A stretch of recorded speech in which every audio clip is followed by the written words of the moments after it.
Good evening and welcome to the Onward VR Master League. My name is TFH and oh boy, do we got a day for you. Today I am joined by my co-host Xandria, and thank goodness you're here because we got a long one, don't we? Yes, we do. We have the open qualifiers. Roughly 4 hours of Onward, is it not? What more could you ask for? We're just waiting for the final members of these two teams to cycle on in, but those two teams are Insurgents versus Phantoms. Insurgents are a bit of a newer team compared to the Phantoms. Yeah, a little bit. I haven't really heard much about them, although we're going to learn quick enough. Yeah, Phantoms have been around since, I want to say, season 6.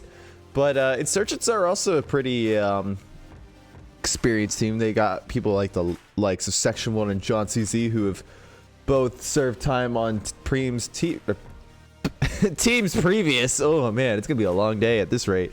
And then obviously we have the Phantoms who are very well versed in league play. Going through the roster really quick, we've got Section 1, the Blah 1000, Physics T, John CZ, and Shadow Warrior. On the Phantom side, we've got Shake, Prey, Nuclear, Oscar Alvarez,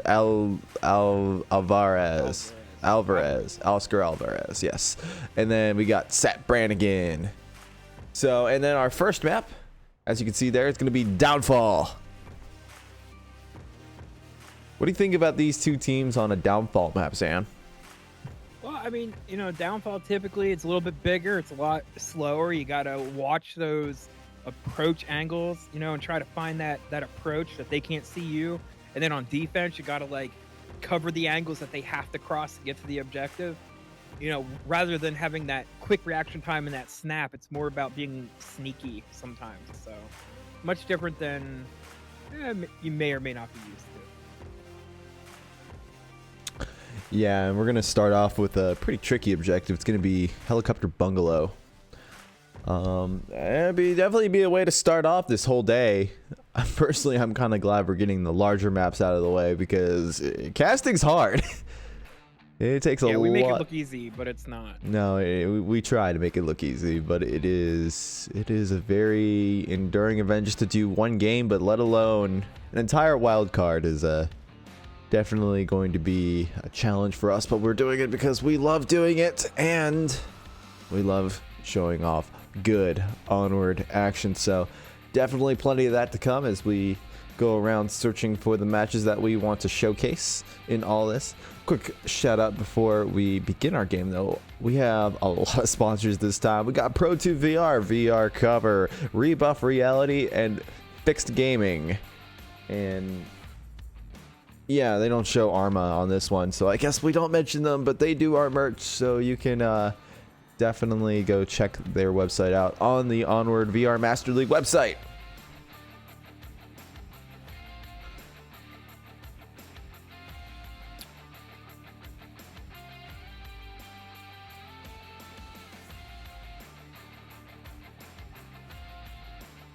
So I'll let the teams know that we are ready to go. So we should be dropping into it here very shortly.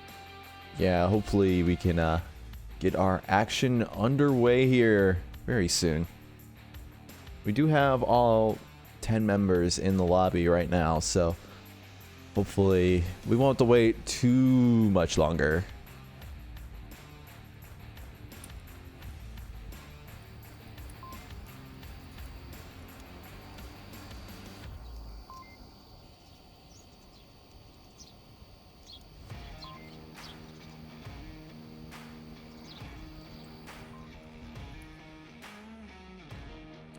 And Xandria, what do you think about this first objective?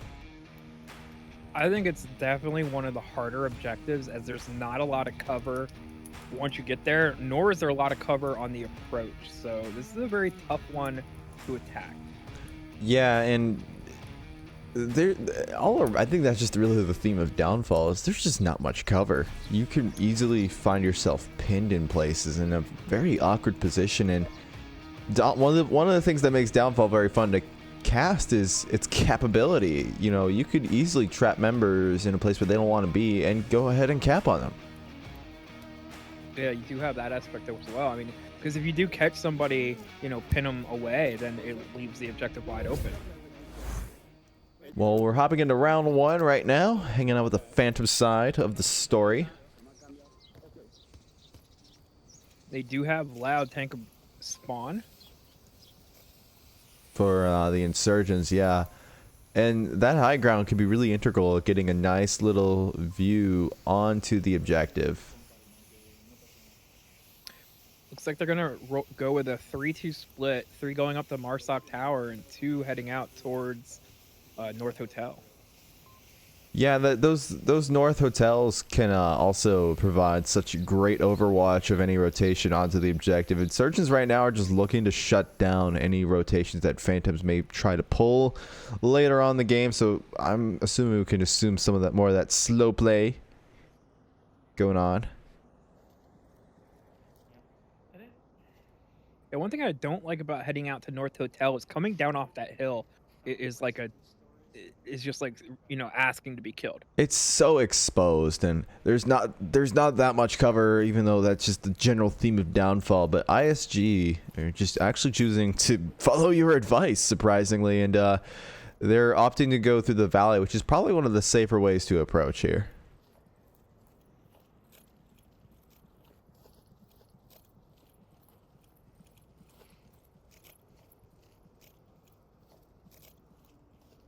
See someone on the roof. We're at the 4-minute and 30 seconds mark. Still no direct push onto the objective. 2 members of ISG have made their way around to the top of the map, the north side. I'm gonna try and make it to upper dumpster. They do have a very tight defense. I mean, they have 1 member right on objective in the butcher shop, and the remaining 4 are kind of in a circle around it. So no matter how they approach, I mean, somebody's going to spot them. Yeah, and Phantoms right now are pretty ideally set up to watch good angles and just be able to shut down any kind of approach that insurgents are going to try to throw at the Phantoms.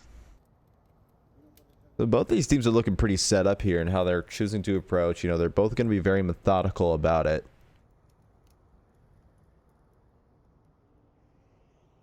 And to go along with that EU playstyle, I mean, we're what, 2.5 minutes in and not a shot has been fired? Yeah, we're actually approaching the 3-minute mark right now.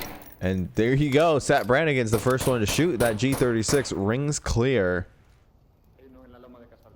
But it does not clearly shoot anybody. The Blah will return some fire. Kind of blindly. He's just trying to suppress locations before a major push comes in, which is a little weird. He's really only shooting that hillside because he's not aware of, you know, just because he has it sighted, that 2-inch difference between the sight and where the barrel actually emerges can make a huge difference when you're trying to peek vertically.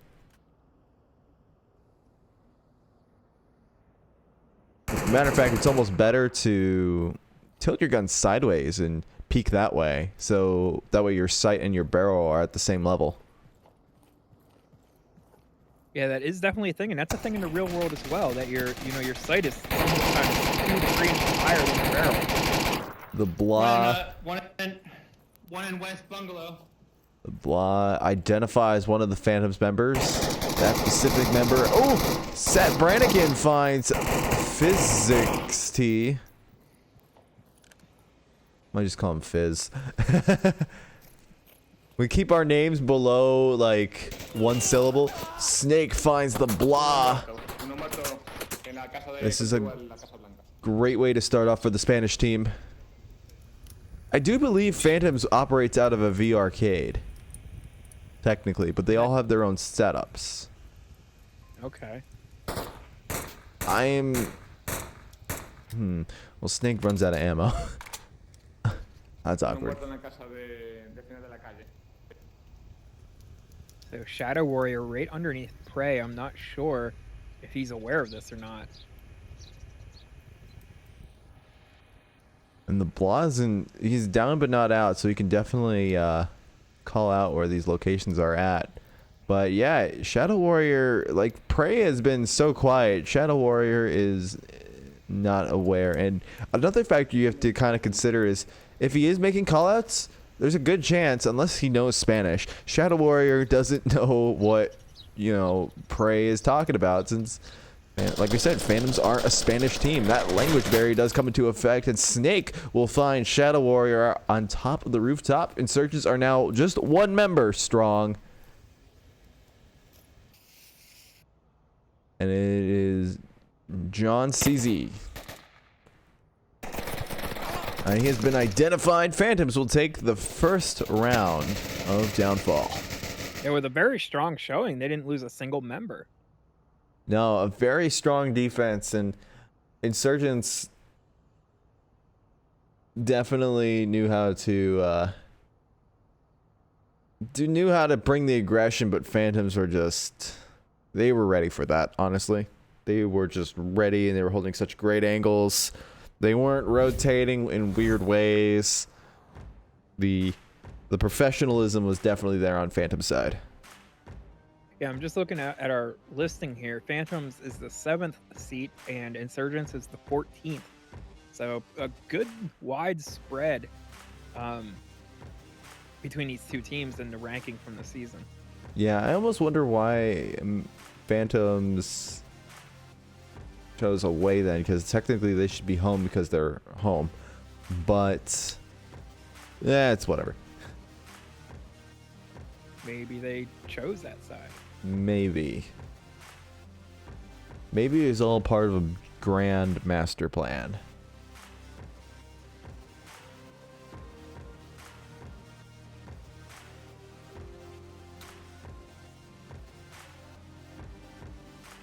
Well, we will have the same objective for this next round. This will be Phantom's turn to show how it's done. Maybe get another point on the board, or Insurgents can show that they're just a better team on defense.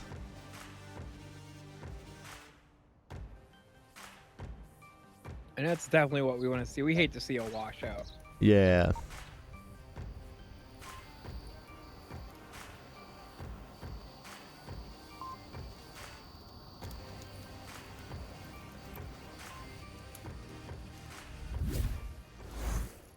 So same spawn as well. Yeah, mirroring spawns. We got the tank side. Phantoms are going to be on the approach. Someone was breathing really loudly on the Insurgent side. I heard that. As well, yeah. See how they spread out for their defense. And it looks like we're going to see something somewhat similar, but Phantoms are going to be a little more consolidated in this push. They're not going to try to go to opposite ends of the map and try to push in. They're going to keep their boys localized, but not too localized. We still do see that 2-3 push, though. I think that's what's really prevalent about this. Yeah, on the defense side, we have the exact same setup, only we have 2 in Center Hotel instead of in that, what is it, North Guard, or I'm not sure what building that is. And we see very... helicopter building. Oh, yeah. We see very similar setups because there's just not that many places where you can hide and have good eyes on the objective itself. Against a team like Phantoms, it's almost better to watch the lanes rather than the objective. Yes. Because if you just watch the objective, they're going to be there at the last minute. I don't see a lot of peeking coming out either. Yeah, they're probably just they're just holding their angles, or at least I'm assuming Insurgents, right? Is what you're talking about? Yes. Yeah, they're just holding angles. They are directly watching the objective though, so it's going to be a little bit more challenging for Phantoms to get on. But if they're able to find these picks somehow, this could definitely get into Phantom's favor.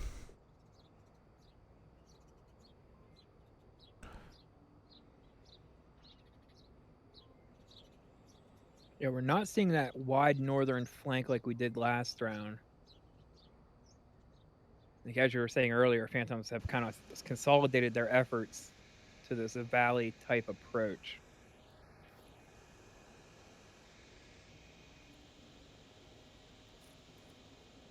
Yeah, they're taking their time as well. They're just trying to be able to find these single picks. They're not looking for anything like game changing. They're just looking for a way in and opening their own way at that. But Insurgents are playing the Phantoms game pretty well here. They're tucked in. They're not peeking too much. There's like one member peeking who's on that 2-story helicopter building, but that's about it.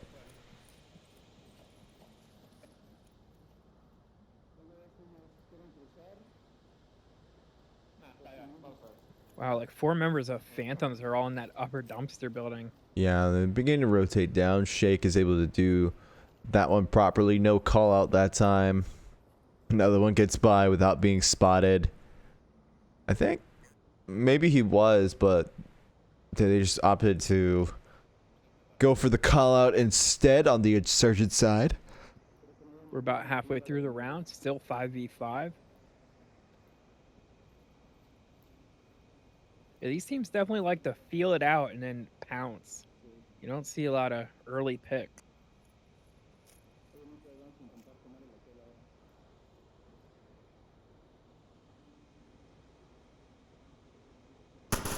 Ooh, a couple shots going out from an LMG nuclear. Will shoot the ground a lot. Just opting to go for that blind fire. I think he's just trying to suppress the middle hotel as one of his teammates makes his way on in. Shadow Master is not ready for it, but neither is Prey. Shadow Master will get the better of that pick. Insurgents will be able to go up on their first one. Couple more shots going into the smoke from the block. He really can't see anything, so there's not much that he can do. The rest of Phantoms are mounting their attack. 2 minutes left in the round. The smoke is getting moved around. Sat Brannigan's opting to rotate around a little bit. Yeah, with all those smokes and frags, they haven't really picked up any ground. They're still at the dumpster buildings. Ooh, and Fizz T finds Shake. This is where Downfall kind of becomes a leveler. You know, each team has to attack each objective, but everything's just so exposed here. It becomes a shooting gallery at times. That is true. Now, I do believe Sat Brannigan's going to go for the res. He needs to be careful, though. Revive does come out, but now Sat Brannigan's a little bit pinned.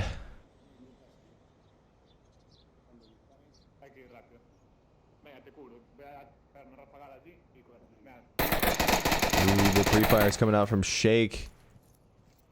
Sat's able to rotate away thanks to that covering fire. Oh, now ooh.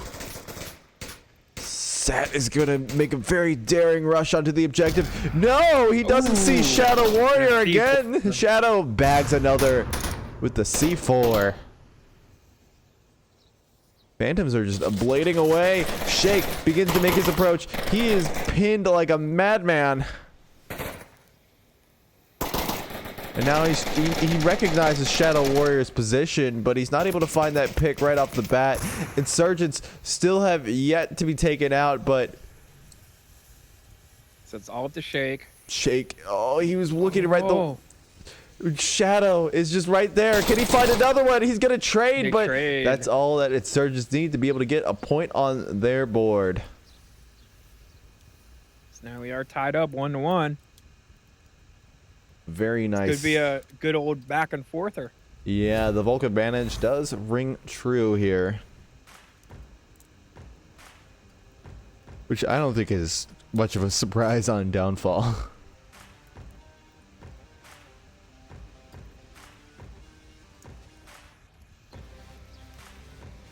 Now we do have an objective change this time. Xandria, what we got? What do we have? We have... Let me find it. We have upper dumpster. Ooh, Sorry okay. So this is going to be a very interesting one.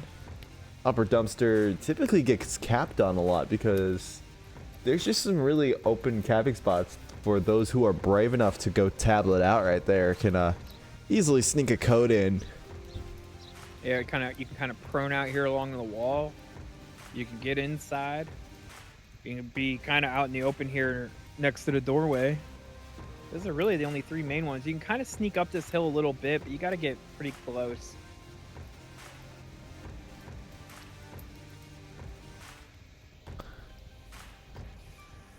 Yeah, but whoever is brave enough can definitely run away with the cap. Maybe that's exactly what insurgents need, to be able to break that Volk advantage that's currently going on. But like I said, I think this is one of those objectives that really does lend itself to a Marsoc attack. So this is definitely their time to go against the odds, be able to get themselves that, you know, that reoccurring advantage that you usually happens a lot, especially when we get into these 3-3 situations. But we're about to find out here shortly as we hop into round 3.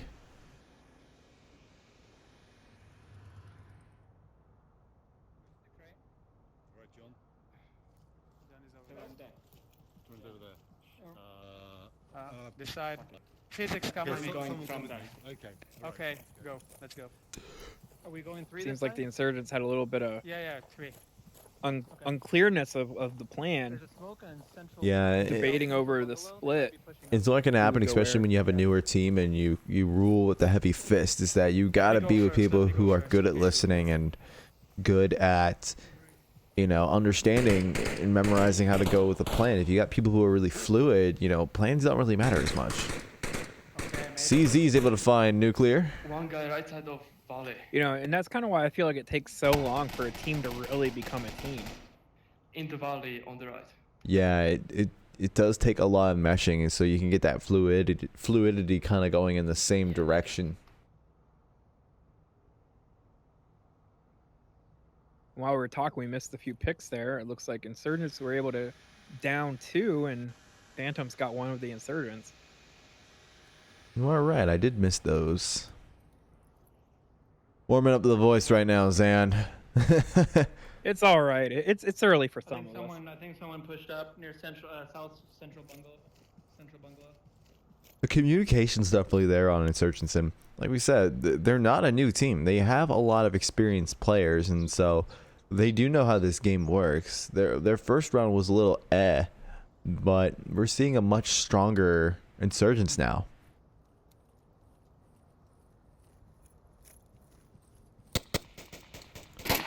Couple shots coming from Shake.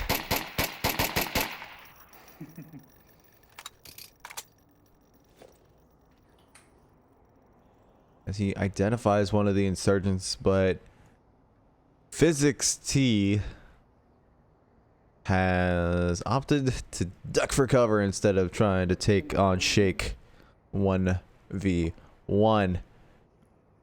Yeah, this defense isn't looking great to me, as we have 1 on objective, 1 up in that center bungalow, and 1 clear up on Marsoc Hill with 4 of these surgeons remaining. Like, if that guy on objective goes down, they're going to be so susceptible to that western approach.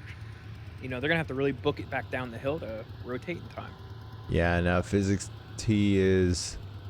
Ooh, Shake with the headshot is able to find 1.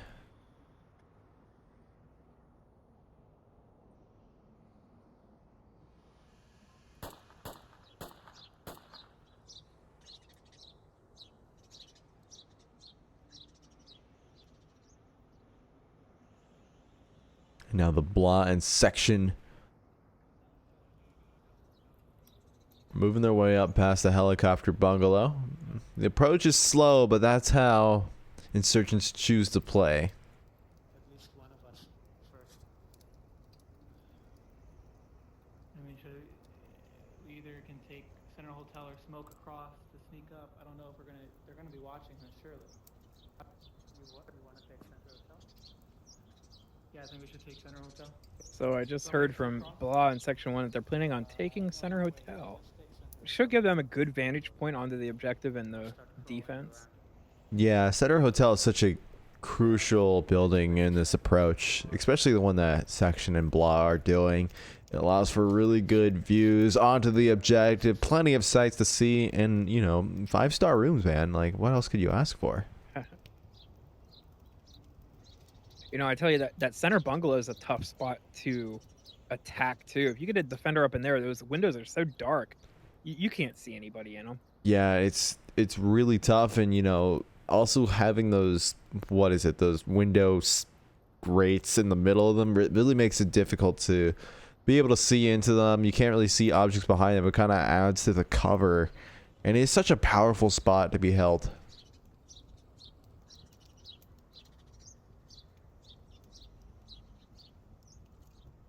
Section 1 proning out on this approach. His route finding is really weird. If he wanted to take a center hotel, I thought he would have gone on the more inner approach, but now he's going to expose himself to one of the Phantoms members if he chooses to watch. And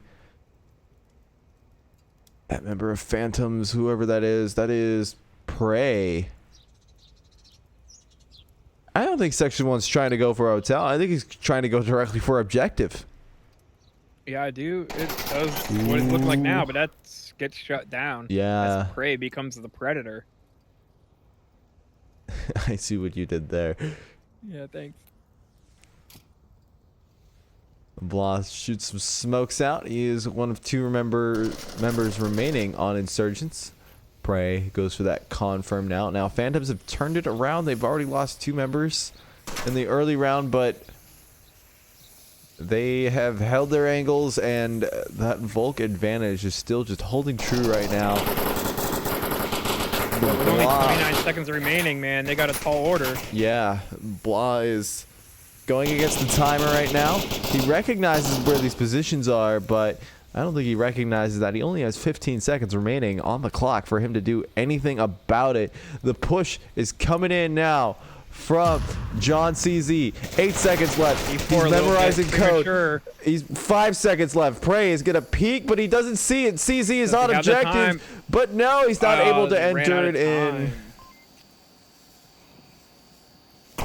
You know, time management is such a big deal on this map because it takes so long to clear a path, let alone, you know, go through that path, that, man, if you don't time stuff just right, this is what happens. You run out of time.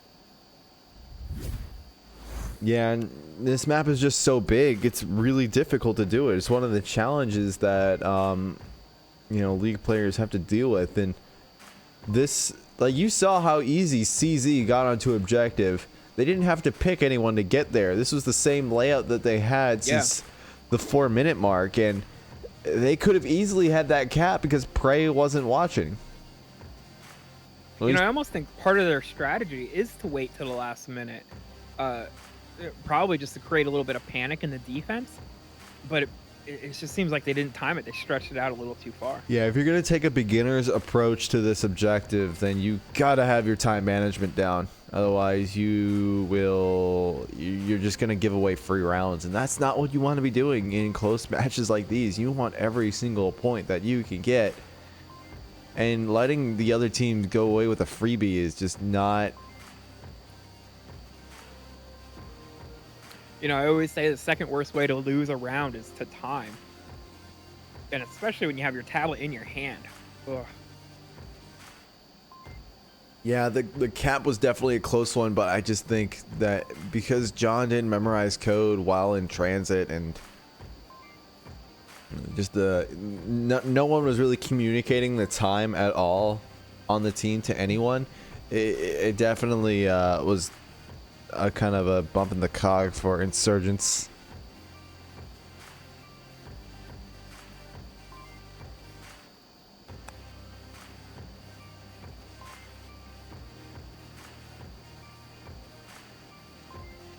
Well, we've lost 3 members for some reason, so...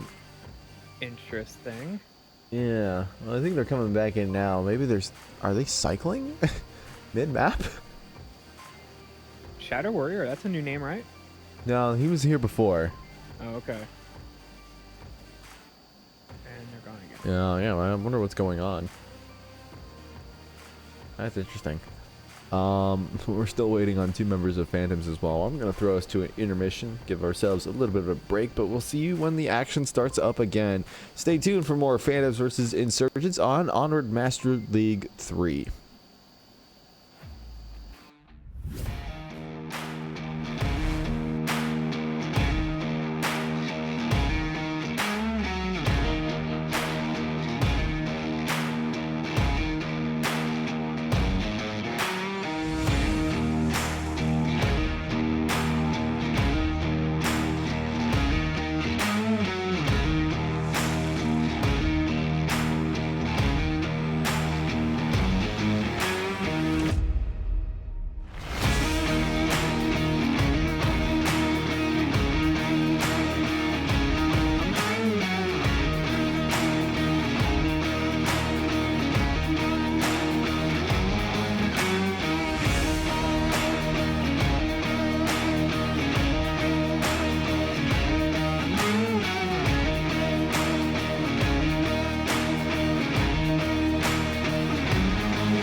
All right, welcome back. A couple tech issues on the both teams' side, but those are resolved now. We're going to be going into round 4 of Insurgents versus Phantoms.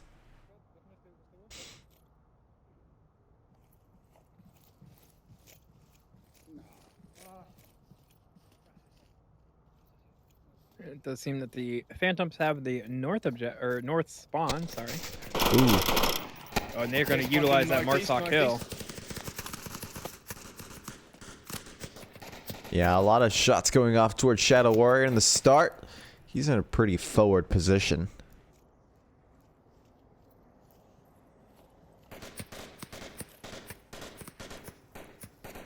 Yeah, that Marsoc Hill is such a great defensive position to take up as you can kind of oversee the entire map. Ooh, and Shadow Warrior here in the Marsoc Tower.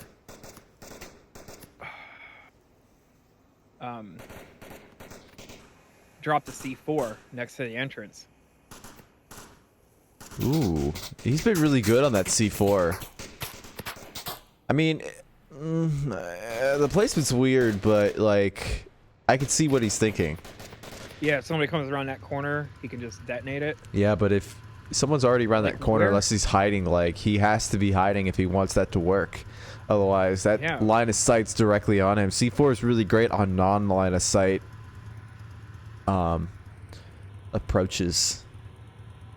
But either way, his pre-fire really slowed down this approach.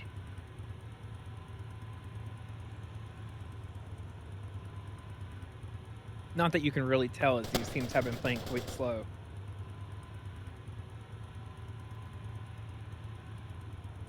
Prey is checking tablet, trying to identify where enemy positions are.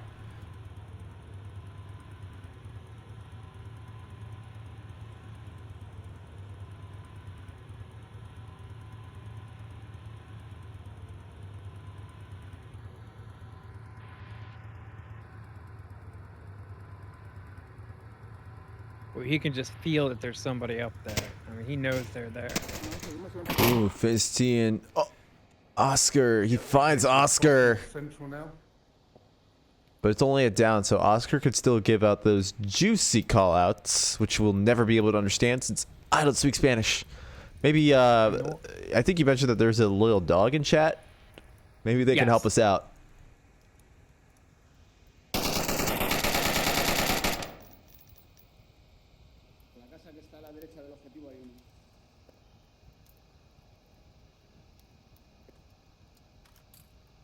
What's really cool about these matchups is that Phantoms and Insurgents both understand where each other's locations are, but they're just so good at holding those positions that it's a nightmare for both of these teams to try to be able to get the pick.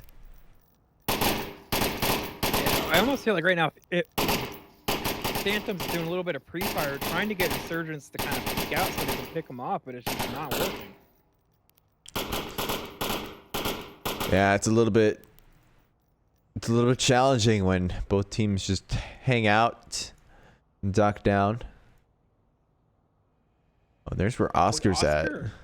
Yeah, he's so resable, actually. He is very resable, but he's very open, and that's the dangerous part about it.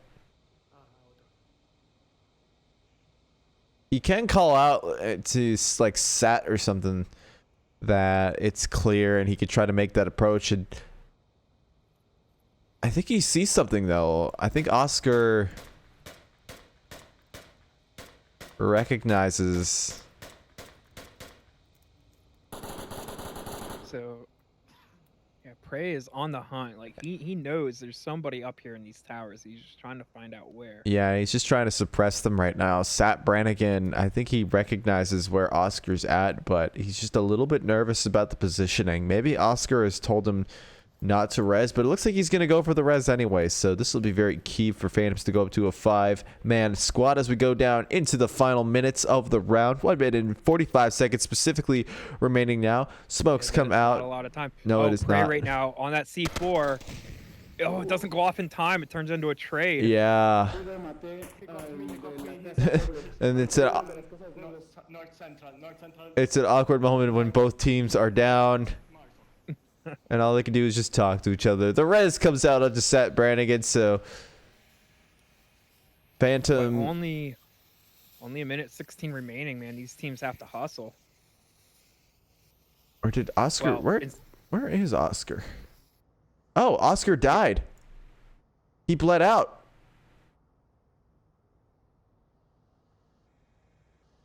Oh no! I think it happened again. I think Seth Brannigan. He grabbed the knife by accident and confirmed Oscar. Oh, that's not good. I think that's what happened. There's no way for me to recheck the tickers, but I wish we could because I thought that was the res. I thought that was the res, to be perfectly honest. Shake's able to find Shadow Warrior, get that res onto his friend. Now Phantoms have evened it up. Remaining. Yeah, that beep's going off right now. And Seth Brannigan knows exactly what's going on, but John CZ is able to find that one. Now the other two members of the Phantoms are beginning to make their approach in. They are too strong, so this could definitely overwhelm the rest of the insurgents if they're able to just pull off this just right. Shake is working his way on in. The pre-fire is there, but Section 1 is able to find that pick. Now Prey is on objective. He is going for the cap. No one has checked it just yet. He's below that wall. Insurgents will win because the timer again. Again, another round lost to the timer. Yeah. It is rough. Both times tablets were out. Those were like the exact same things. Yeah, just the time management is just not there. They get caught up on these small things and just trying to find these picks. And sometimes it's better just to create chaos and put some smokes out there. Make the enemy think you're somewhere else and just go for that objective. Go for those picks if you want to. By just hanging out very far away and letting nothing happen is just not going to help you in your race against the timer. No, not at all. You know, and both these teams do a really good job kind of setting up, feeling it out, seeing, you know, doing their recon phase that lasts about 5 minutes. And then, you know, in the attack phase, in the last minute, they just don't have the time. And I think you need to cut your recon phase back to maybe 3 minutes. Yeah, the recon phase definitely is a little long here. I think just teams really want to be able to find these picks, and then coordinate. Oh, we're gonna push at like the last minute, but on a map like Downfall, you really have to allow for 3 minutes just to approach the objective. It's just that difficult.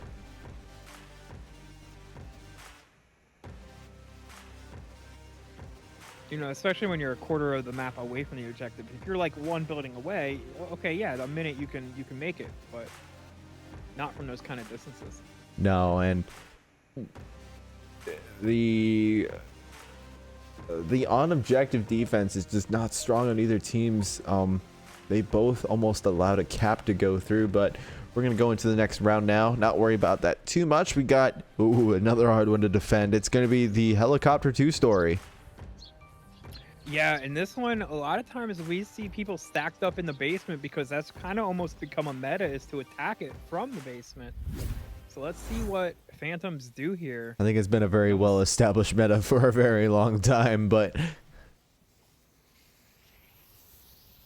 looks like just Shake downstairs.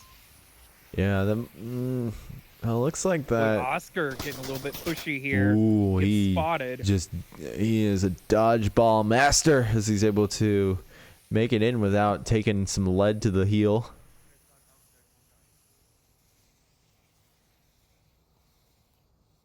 And now a couple more smokes will come out there. Fizz T will get aggressive. It looks like that we're done seeing the insurgents, you know, with the slow play. Fizz T is just rushing on up in there. And Oscar's got a really good spot, but he has to worry about nuclear first. The C4 will go off from nuclear. It was so well placed, but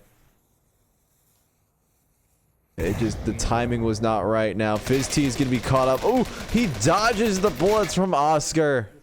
Now Nuclear knows exactly where this is at. He can go for the rotation. It looks like that he's actually going to opt to try to... I don't even... Nuclear's not really being very specific in what he wants to do. He's just trying to be really stealthy right now. But Fizz T is pushed up so far. He has no support from his teammates. Nuclear on the approach. The support is appearing right now. John caught out from North Hotel. John's looking the wrong way, so now Fizz T is completely on his own. John's in a great place to get a refrag though, but Nuclear is able to find that one. He rotates away just in time. That push is shut down. Phantoms will go up the first kill on round 5.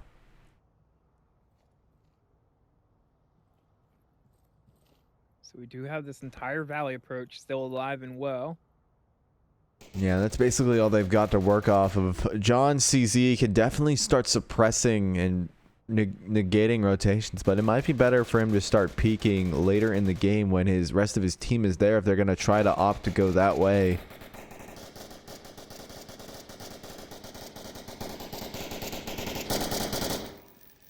The Blah is just going nuts on that suppression. Snake's able to find Shadow Warrior.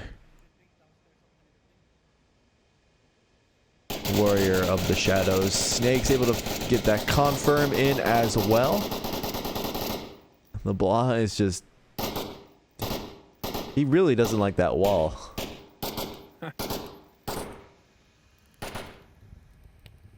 He doesn't have really the best angle to be pre-firing that because it's really easy for Snake to just kind of move out of the way and still hold his angle. Sat Brannigan finds section 1. Insurgents are... it's just been Volk advantages all this time. I was gonna say it's more of a suppressive fire as section 1 was kind of making that rotation, but that got shut down. Yeah, just the angles from Phantoms who find John CZ as well. They've just been really good. Ooh, and Snake will find the Blah, the last remaining member of Insurgents, and Phantoms will get a point of their own on Volk as well.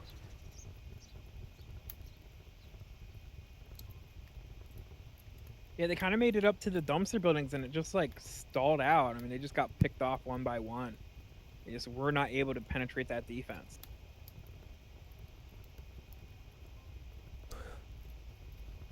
Yeah, they definitely got held up a lot there. I think they were really the push. Okay, the push from Physics T was a little weird because there was no support in that whatsoever. It was kind of like, hey, let me see if I can push on the objective, when it's not. Phantoms have been playing around with each other for a very long time, and that is just not going to happen against a team like that who are just really good at holding angles. And you can see the communication from Oscar and Nuclear in that very specific situation. He was able to let Nuclear know, hey, you've got a guy on you. Oh, I've got him pinned. Go around and flank him. And that just worked so perfectly, and that basically just shut an entire push down right there. And then from there on, it was just holding angles and waiting for Insurgents to try to push out a bit, try to get themselves into exposed positions and just shutting them down there, and it worked marvelously. So a really good point for Phantoms on that round. So I do believe we've seen all Volk points so far. Yeah, I don't think we've seen a single Marsoc round. We've almost seen 2 caps, but the timer is proven to be the ultimate defender against caps so far. And I want to do a really quick shout out here. Matter of fact, let's actually cycle in with the scoreboard up here. Snake with 10 kills. Or Shake with 10 kills. I'm sorry, it's Shake. But You've been calling him Snake the whole time. No, it's Shake. I've been calling him Shake. I just read Snake because H's and N's look very, very similar. But 10 kills is a pretty good achievement to be able to pull off on just one map. Definitely some huge props for being able to pull that off. Bit of a push coming in from Insurgents on their defense. They're kind of opting to spread out a little bit more than Phantoms were. Phantoms are clumping up. They're kind of rolling as a single squad right now. Yeah, they'd better fan out. I'm never a fan of a clump push. Better fan out. I'm not a fan. I'm sorry. I like what you did there. See, I'm unlike Trip. I am totally welcoming of all puns on stream. That wasn't even a pun. It kind of was. Is this truly a no pun intended moment? It truly was. Xandria and his fans.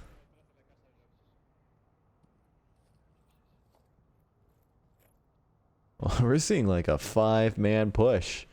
from Phantoms here. I think there is one member who's kind of doing his own thing, but effectively, as far as the big map says, it's a 5-man direct push onto the objectives, and insurgents are taking a really laid back objective defense approach. They don't have anybody who's pushed out like Oscar was last round. They're opting to defend from behind, and it can work really well in this because you just have to watch those angles, and those angles are in very exposed positions, so you just play your cards right and you'll be golden to be able to defend here.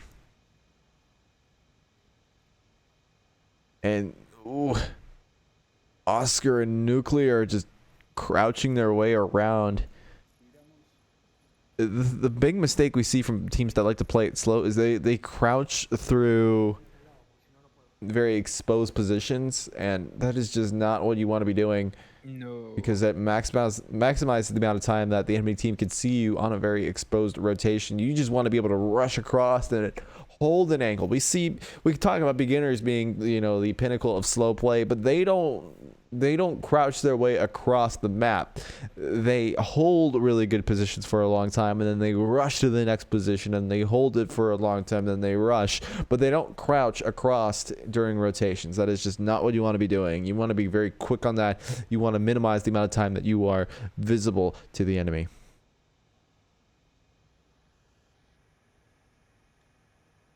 I mean, so far, I don't know that they've been spotted. Although they definitely did expose themselves several times. But the way the defense is looking around here, I don't think they're aware of, at least not the magnitude of this approach coming down from Red Truck.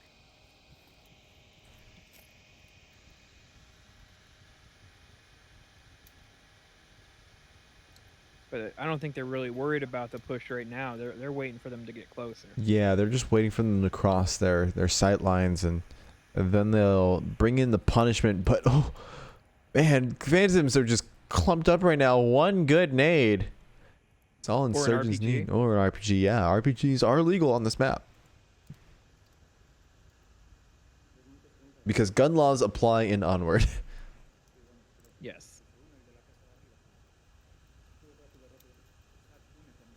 They do approve tax stamps for downfall.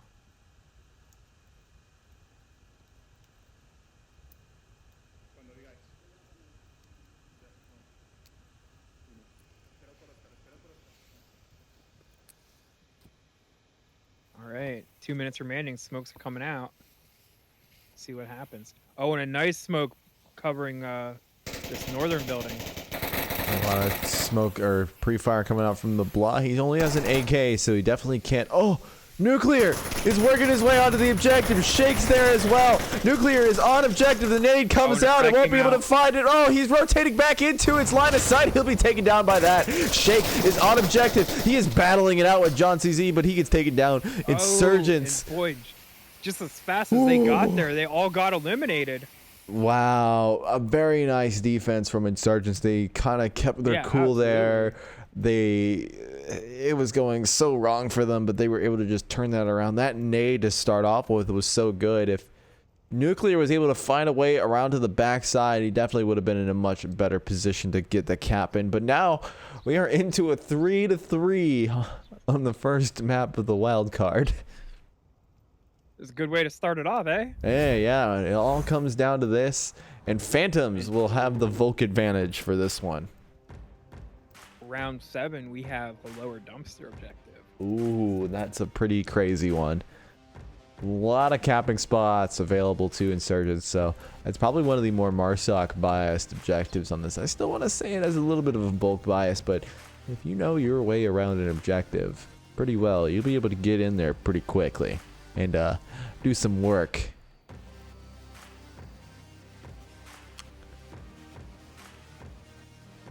Yeah, I'm anxious to see how Phantoms decide to defend this.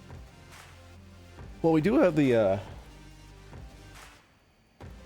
some of the scores have been updated for other matches if you haven't been tuning into those, but if you do, get that multi-stream going. What the heck are you doing?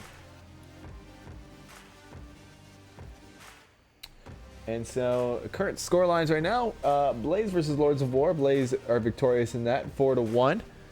We've got Mayhem versus Supernatural. Mayhem taking that 4-0. Fireteam Alpha and Onward Japan community are still going on. VRAth, same with VRAth, Big Wet, Red 1. Rome destroys the Mama Whips 5-0. And Peacekeepers lose to TRT, the reservists, 4-1. And Phantoms versus Insurgents is what you're viewing right now. We're going to hop into what is the final round of map Can't 1. have another round. It just doesn't work out. I know. We all wanted more rounds, but they're not giving us them. A Oh, massive... there's plenty of more rounds coming. Yeah, but Not not on from this these map. two. We only want to cast these two. Shake is... Ooh, this could end... Insurgents have got the early pick. Shake is in a very precarious position, but now he's in such a very strong position. The 5-man or 4-man push is coming out from Insurgents. They're all opting to go south. Shake's in such a strong position. Yeah, and they don't even know. They're not even checking. They're just going for it. He's gonna wait for the absolute prime moment to strike. Yeah, and ooh, Fizz is right there. He's probably... You see Shadow Warrior takes the shot. Now they're both... Oh, he rushed out, and now down. Phantoms are only 3 strong on a very... This is not the objective you want to be losing men on. He was in such a strong position before, but now Insurgents are working their way up into the upper dumpster. Couple shots coming out from Shadow Warrior. He's making a run for lower dumpster. Oh, the run is there. He's gonna go in downstairs. Oh, yeah. The camping opportunity is here. Oh no, Shadow Warrior team kills CZ, but Section 1 is on objective. We can see the 5-0 happen here. Phantoms are not rotating. They are not aware of what just happened. And Insurgents will turn it around and be able to... Oh, wow. What a nice way to end map 1. The cap from Insurgents. They're able to turn it around, work against the Volk advantage, and emerge victorious with the cap to start off their day. It must be something really good to ride off of. Absolutely. I mean, it was like a total change up of strategy. We had seen like every round just went to the 6-minute mark, and then that round was over in like a minute flat. And that's what they needed to do. They needed to catch the defense off guard, get in there, get that cap, and go 5-3. I mean, what a great showing. Yeah, so we're gonna go to an intermission. Maybe just look for another game to cast, or wait for the next brackets to be generated. But we'll see you for whatever we have going for us next. We'll see you there. See you, everybody.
All right, welcome back. We're unmuted this time.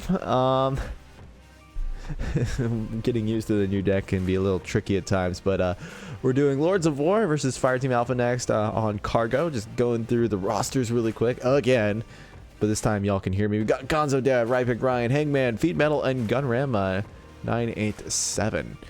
On the Fireteam Alpha side, we got Dr. Aquafighter, Lionheart VR, Esco, High Voltage, and Snakebite.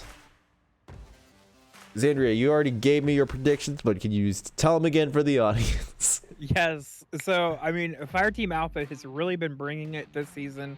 And I also know that High Voltage is a wicked capper. So I think we're going to see some very action-packed, turbocharged type action here on Cargo, which is a small map. So it kind of lends itself to that. Yeah, we're not seeing, we haven't really seen much of Sickness lately, who kind of was the founder of the team, but he's relinquished his position to the Dr. Aquafighter. And yeah, so it's a good lineup on the Fireteam Alpha side. They definitely got some good people there. The question is, can Lords of War hang on for just one map and be able to get themselves a point?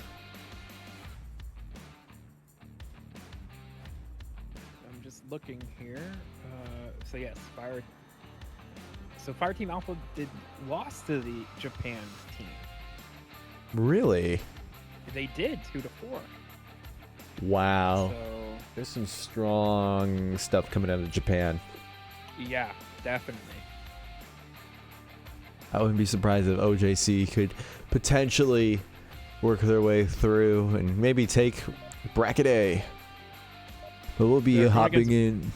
Oh yeah, they're going against Blaze now, so we'll see what happens. Ooh, that'll be a new one. I don't think no one's got much to cast off of to strategize off of, but we're gonna hop right on into round one. Yes, we are, and we are on the north objective. North. The most northerly north objective.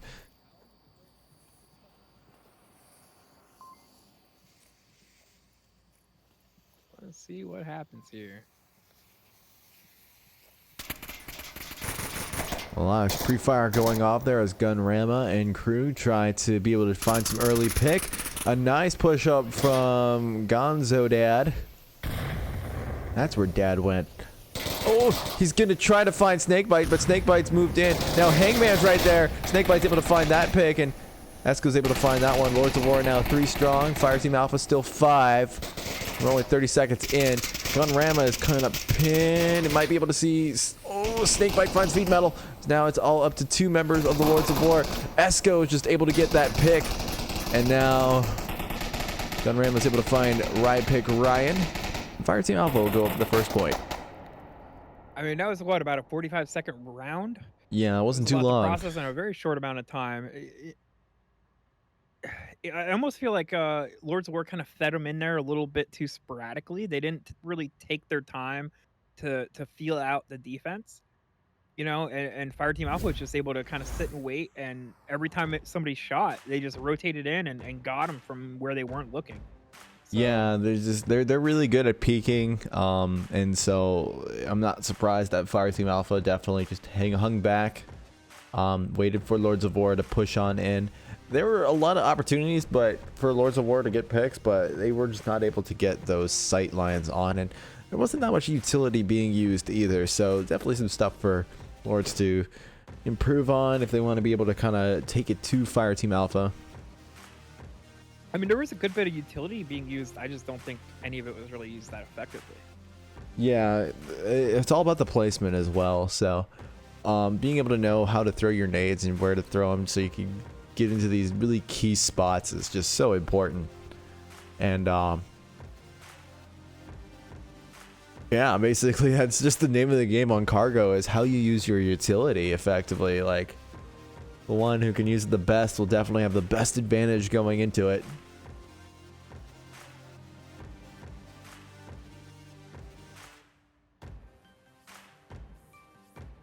So now we're gonna have Lords of War on defense and Fireteam Alpha on offense. Thanks to see just how short this round will be. I think it's gonna be about 2 minutes long.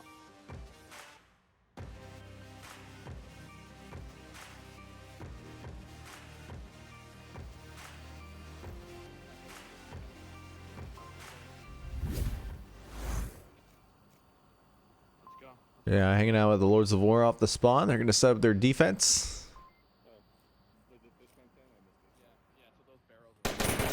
And a massive push is coming out from Fireteam Alpha. Esco's already able to find Ryan. Just with the pre-fire on its own.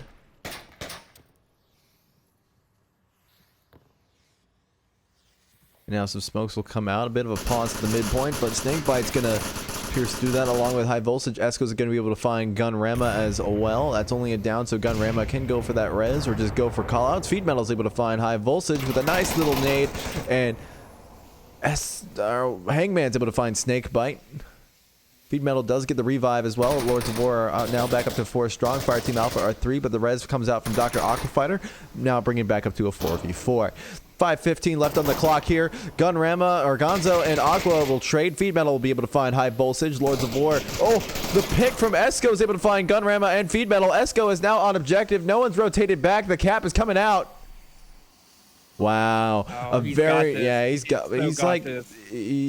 He's going for it now, but oh, Hangman is right there. He's able to find Lionheart. He's not checking the right spots. Esco is not. Oh, Lords of War will go up the first play. No. What was looking like it was gonna be a cap, but they are able to turn it back and get a point on the board for themselves.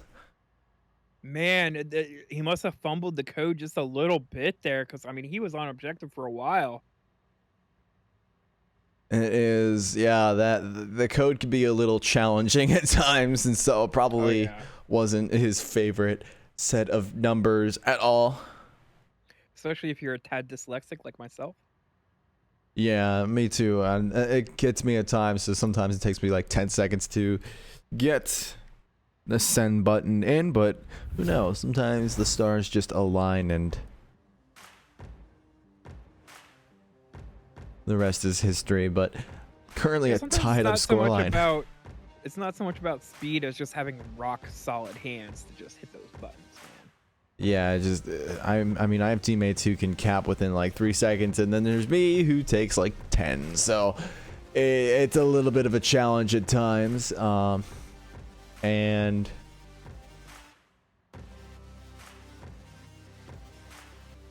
yeah, capping's hard. That's really just the That's why you get 2 points for it. yeah, exactly. They give you points for the effort. Yeah.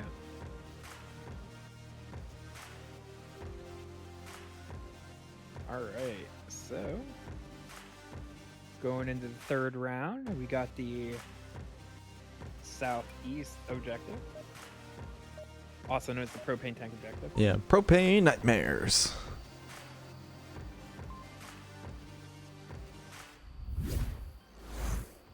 And we're gonna go straight on into the round. Fireteam Alpha will choose to defend on this one.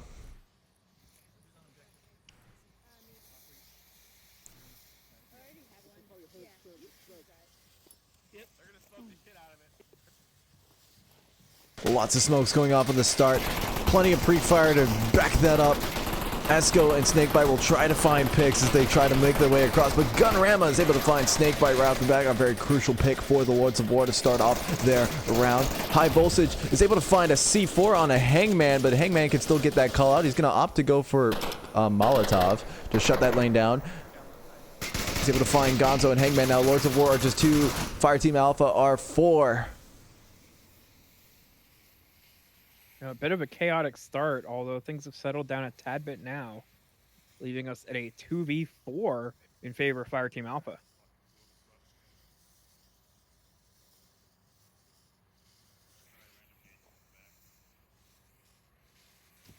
Couple of nades going out there. Lords of War definitely slowed up their play.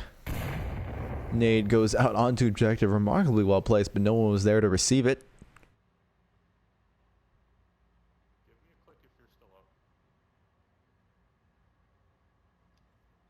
And now it's up to Rypink and Gun to see what they can do here against the 4-man Lords of War defense. They're going to try to bring the slow play into play now.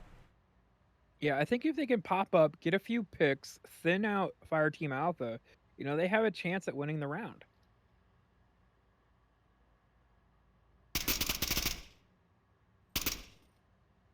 And that was a beautiful angle from inside that little building on the side.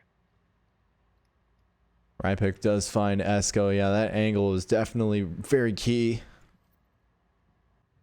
And now Lords of War's job has become a little bit easier as they only have to worry about one last member. Voltage is getting really peaky. Gunrama, I think, sees it, and now...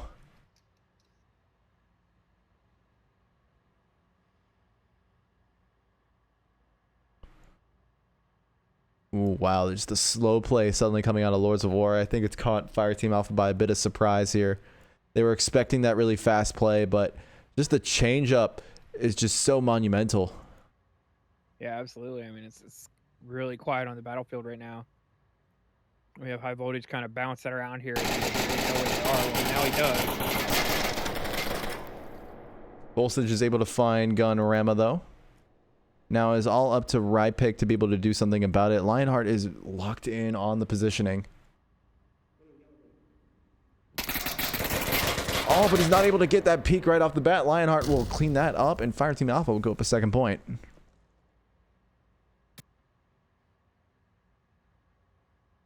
Yeah, it's a little bit odd, this play style that these guys are going for, because it's kind of a little bit chaotic with all the smoke, all the pre-fire. You know, it's I don't even know what to really make of it.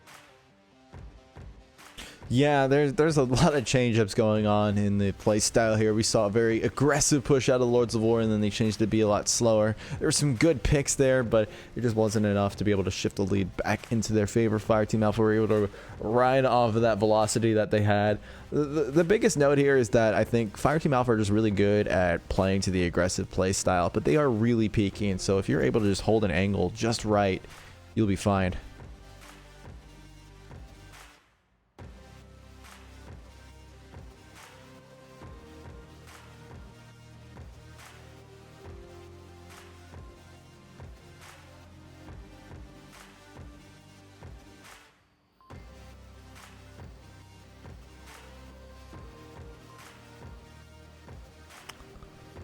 So Fireteam Alpha is up by 1 point.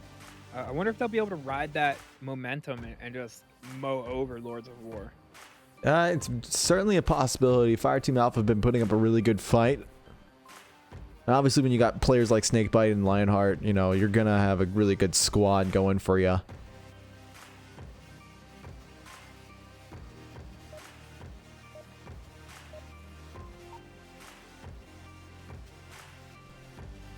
But now we head into round 4. Still no caps to happen, even though we've had some close calls, but...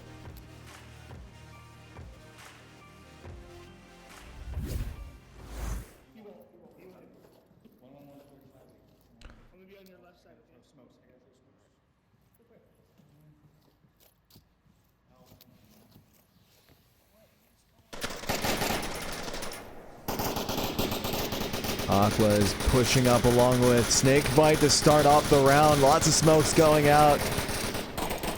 Lords are able to get into the defensive side, so they're able to, you know, get into a much stronger position. Snakebite moves his way on in. Lionheart finds Hangman.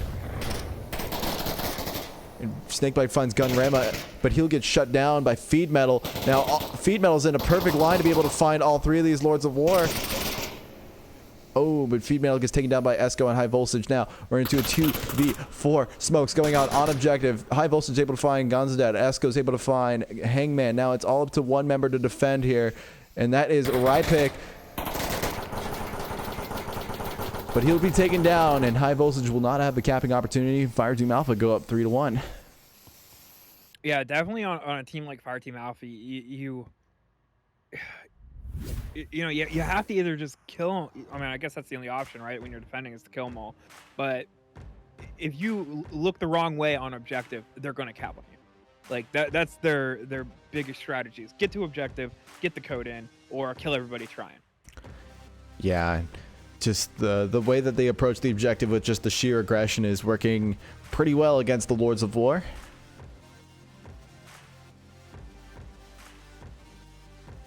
And the Lords just really just get caught out in these angles. They're not playing fluidly enough to, and they're letting Fireteam kind of get around them. If they start playing, you know, kind of like very aggressively, I have a feeling it's going to shift a little bit more in their favor.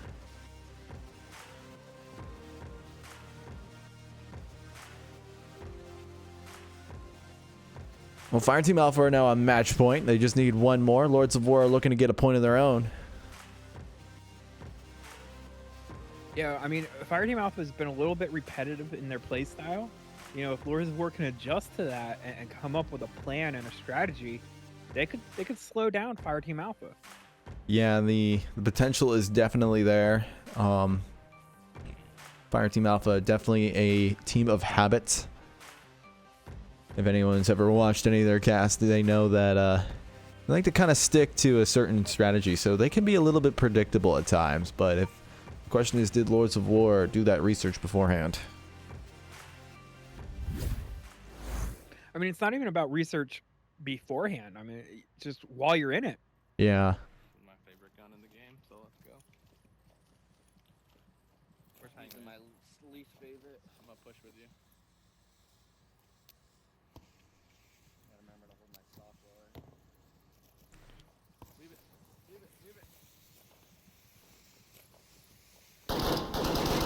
Plenty of shots going Ooh, out as... C4 right in the middle. Ooh, but it looks like that Lords of War are opting to go a different way.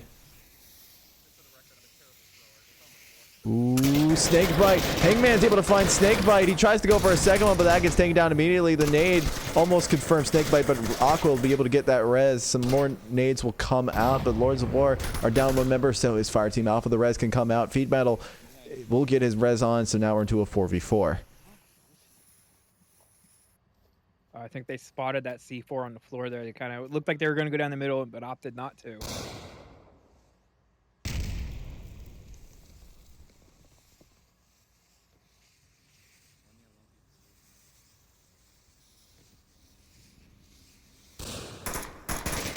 Now Gonzo is working his way up. He's able to duck into cover before any shots can do him harm. Plenty of other shots going off. Rypik's able to find Voltage. Now Snakebite is moving up to the tunnel there. Gunrama is not ready for that. Rypik accidentally downs Gonzo Dad. And now he is the last member up, and he gets... Oh, no, a res comes out? Yeah, he was only downed. No, but it's saying... I think my scoreboard's glitched. I think Rypik is really the only the last one up. Yeah, he's the last one up. I think someone dropped. Well, he sees Lion, so he's going to try to find that pick, but Lion will be able to get that one. And Fireteam Alpha will emerge victorious in map 2. Yeah, I mean, Fireteam Alpha pretty much was Fireteam Alpha there. That massive aggression, lots of smokes, lots of frags, and lots of get in there and get it done. Yeah, well, we're gonna wrap it up for this match. We'll be back shortly once we find another game to cast, but we'll let you know when we come back on. If in the meantime, there should be some other casts going on as well. And so definitely go ahead and check out what's going on Onward Master League 1 and Onward Master League 2 if you haven't already. We'll see you when we find a match.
Alrighty, welcome back.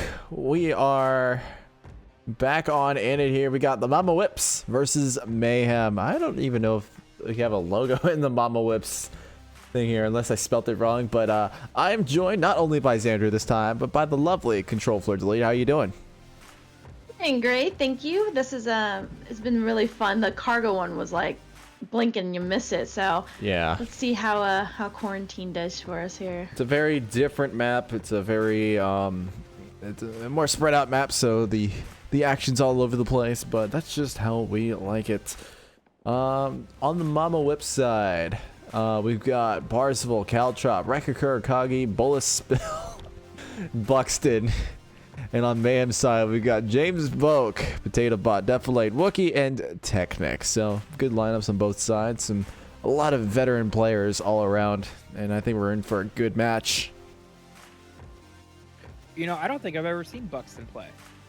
He used to play on Silent Purge a long time ago.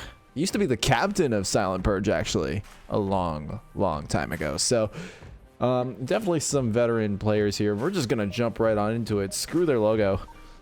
I can't find for some reason. We're on the center burning objective. A bit of an interesting objective, as you can kind of cap from all that rubble. Sometimes you can lose the opponent in there.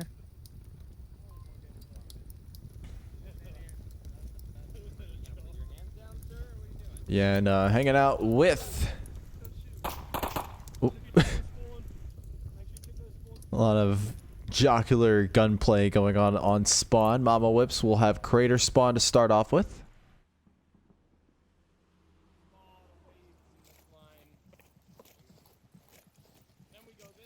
Boy, we have Deflate and James Boeing really pushing out here to the north.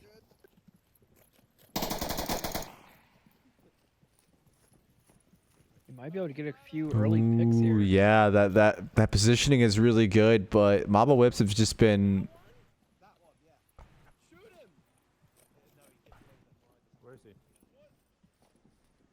And just as a disclaimer, all the players on the Mama Whip side have exchanged names. Everybody, just hang on to your smokes. We're going nice and slow, like. So Caltrop is. Wow, the smoke push is just coming out right now. Boy, one good frag and you could decimate this team right now. Oh, just the wow. Or an AK-12. Yeah, you don't even need the frag. Just the AK-12 was able to shut down that massive push. Now it's just disposed.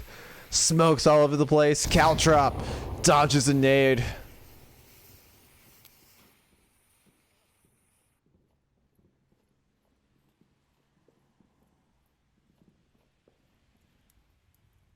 Now it's really just up to him. Caltrop sees James Boke.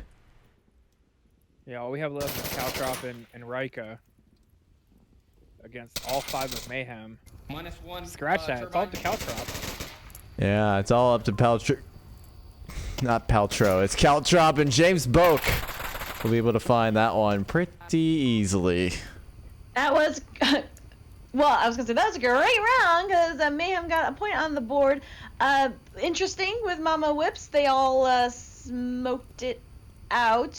I think James is gonna look back and be like, "Oh, that was great. I wish that nade, if that nade had finished the last 2, I don't think we would have at the end of that." Well, it looks like Mama Whips' team, like those are all skilled players. Like we know these players, so I think it looks like they're trying to have fun and try new things. That would have been interesting if that had worked though. Yeah, the smoke push was definitely a very interesting strategy. It didn't work out because just James Boke kind of understood that they were all within that death blob and just was able to shut it down. So a good point for Mayhem to start off with. Definitely, like you were saying before. But And it looks like I thought Mama Whips had Mama Verds on the team. I guess it's just a no, like a she cannot homage join. to her. It's an homage to her. She cannot join because she is a league moderator and she's not allowed to join teams for official league events. She was able to join for the custom maps tournament because that was not officially league and it had no standings in MMR. But she's a league moderator. She cannot join a team because that's just what the rules are. There used to be a time when. Rules. Yeah, exactly. There used to be a time when league moderators you know, could be on teams, but those times have long gone. It's considered a conflict of interest. Yeah, exactly. Tell So, me more. well, we'll tell you more, but after the round begins.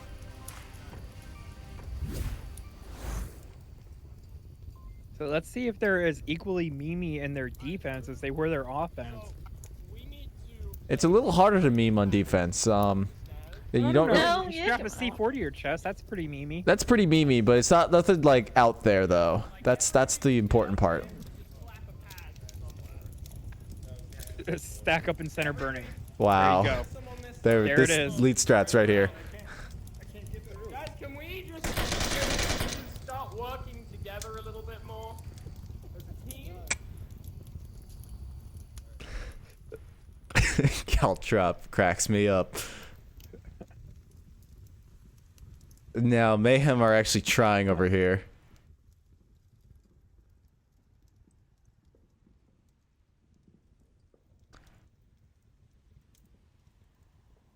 We got definitely kind of do the slow crawl. He's gonna try to go to the bridge, maybe be able to find some picks here and there. Do we have any M203s on the Marsoc side? That's a good question. I'm not really seeing any. Buxton's able to find James Boak though.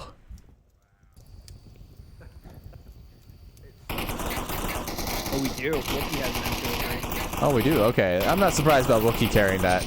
Buxton is just spraying and praying. Defilade sees him. He's able to... I got it.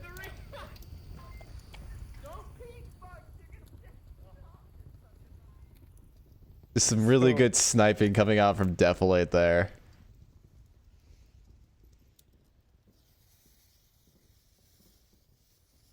Boy, if Wookie puts that M203 into that center burning, they're gonna decimate the team. I have a feeling that's exactly what he's going to do. I just have a feeling.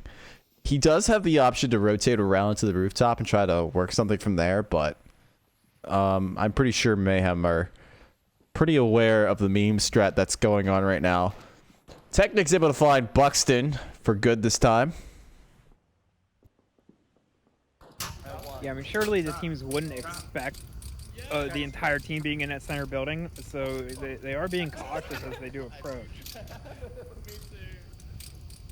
Oh, there's a C4 on the Mama Whip side. Fuck you! Guys, this bouncing equipment is really getting on my nerves. The equipment glitching is getting on the Caltrop's nerves. Whatever his name is. I don't know what his official name is. They've all swapped their names around on us, so... Pulling a fast one.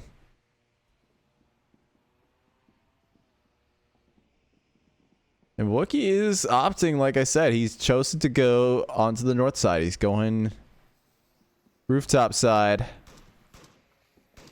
They're all just being very cautious as I mean, they don't have caster vision like we do, so they don't know where the enemy is. Yeah, and Mama Whips definitely do have the skill if they apply it. But, you know, they're just coming up with some new strats here. Oh! Like downing two of your teammates. Exactly. And now Potato Bot is working his way on. Caltrop doesn't see that. Parsival sees Potato Bot. He's not able to stop that either, so the cap can potentially come out. Raika Kurakagi is on the other side. On objective. Yeah, Pat Raika's out, not. he put it in the code. Yeah, he is pat out. Raika's not doing anything about it. Mayhem will go up 3 points. All right, well, can I just say, it's always exciting when you see Potato Cap. I mean, I'm always excited because, you know, Potato's my favorite and everything. And you don't usually see him cap. You usually see James cap. James is a super fast capper. He's also my favorite. I was surprised to see the drone coming out from one of my favorite Wookie. He's just kidding. So I thought Wookie was doing the drone. I was like, why is he doing it right out in the open? But he didn't. Too bad we didn't see the M203 going in to explode all of that. It is unfortunate because right, Mama Whips' team, they could play well. There's no reason why they have to be ridiculous. I mean, Rika used to play with Rika on the team, so I don't know think why most they're of doing us that, here but... have played with Rika. Yeah. Hi, Rika. Rika, my favorite. So, you know, Mayhem's still doing a good push, though. It's still, like, good to watch their coordination no matter what they play. And I wish that they had this lineup on the earlier map, because this is my favorite Mayhem lineup. It's, like, the OG. I love all the players, but they just do so well. It's, like, clockwork. And you get Deflate and Technic sniping? Like, why? Why bother anything else when you got two of them zeroed in on you on a map like Quarantine? But good cap on Potato. Hopefully Mama Whips does, I mean, with their antics, like, actually do something good, though. Because sometimes it does work if they could, you know, try and do something. So let's see what they do. I mean, maybe Mayhem will have fun and push forward. Maybe they're just trying to lure them into a false sense of confidence, and now they're going to strike. Yeah, well, you never know. This could be some elusive strats coming out from Mama Whips.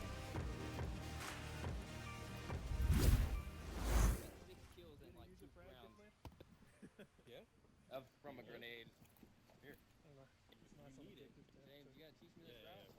All right, so we're going to see the defensive layup from Mayhem. They've got a tough one to defend under normal circumstances. As it is ambulance objective. The double shield strat is coming out from Mama Whips. Plenty of pre-fire coming out from Deflate's going to be able to find Buxton straight off the bat, our theoretically fellow caster. I think Deflate needs to count more shields. Rika Kurakagi's working his way up there. Deflate's going to be ready for that. Oh, no, but Rika is not now. Bacon. Or Bolus Bill. Oh, and he's coming right around the corner. Oh, the tase happens! I know it's humiliating, but that's how it is. And I'm gonna take this, and I'm gonna hack you, okay? I was completely blind. And Bolus Bill is going to hack him. Wookie's able to find Parzival, though, so now it's all up to Bolus to be able to do something with this here. The commentary, though. I know it's embarrassing. But the hack is happening in VRML. All of your guys are alive. It's only one. You wanna help me? One left on my body. Yeah, sure. Pick me up and Good man. I'll lay you. Drop the knife.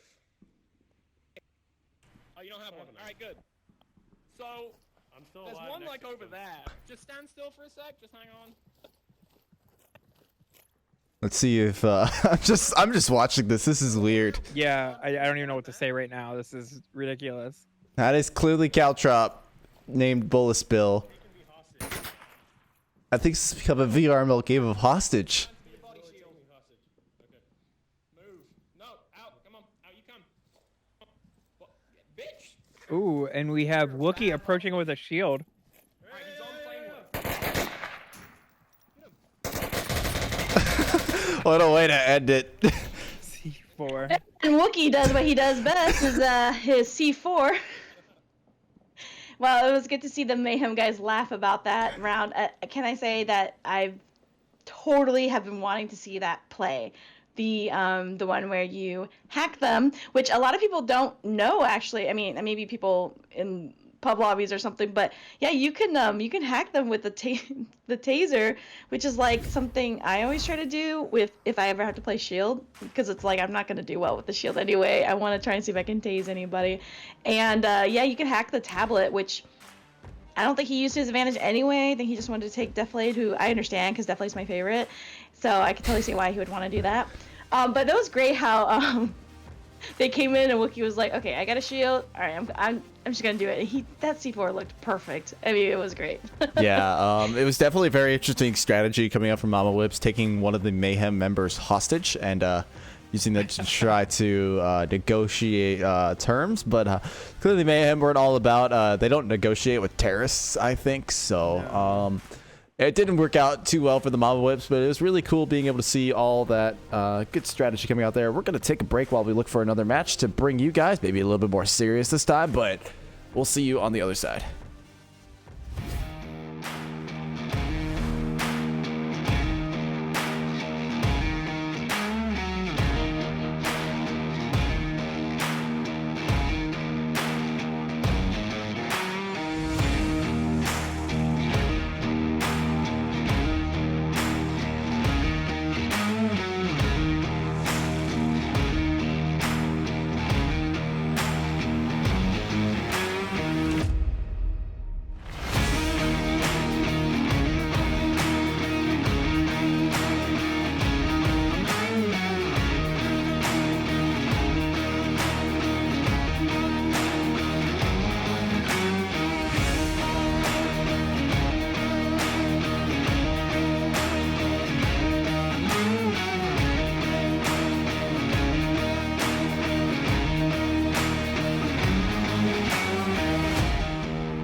right, and welcome back. We're going to bring you a new game. This is Game Fist versus Fireteam Alpha. We're already at the beginning of the round, but Fireteam Alpha have already progressed 3 points against Game Fist. Same map as per usual, though.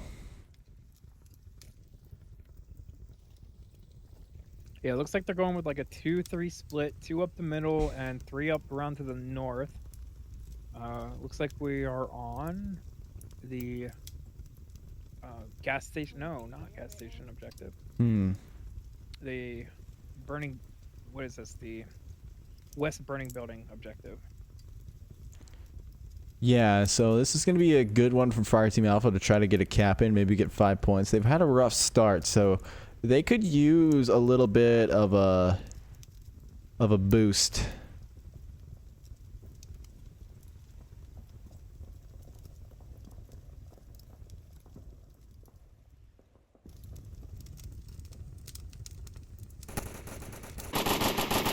Couple shots coming up from Esco as he tries to pre-fire down a lane there. There's only 4 minutes and 43 seconds left, so there's plenty of time. Esco is just trying to support his friend who's moving up onto the rooftop. That is Snakebite.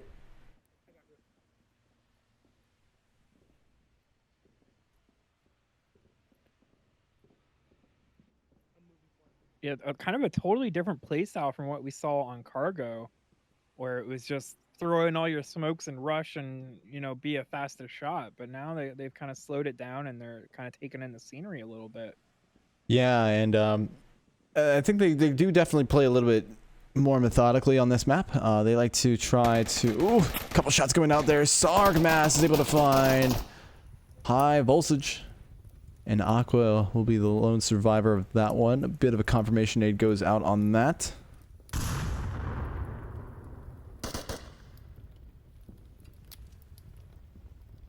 Yeah, looks like Aqua prepped a frag, I do believe. Oh, that frag is almost good, but it lands right on the ledge. That is a close call right there.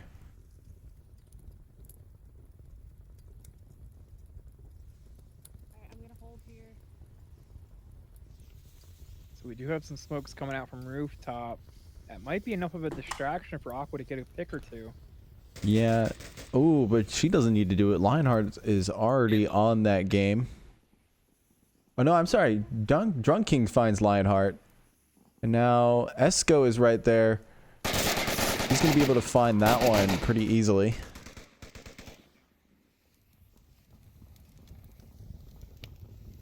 Aqua making good use of that smoke, is able to get up on the center burning. Oh, yeah, she's going to be able to get that now. She is almost within cap range here. She's just one street across from the objective.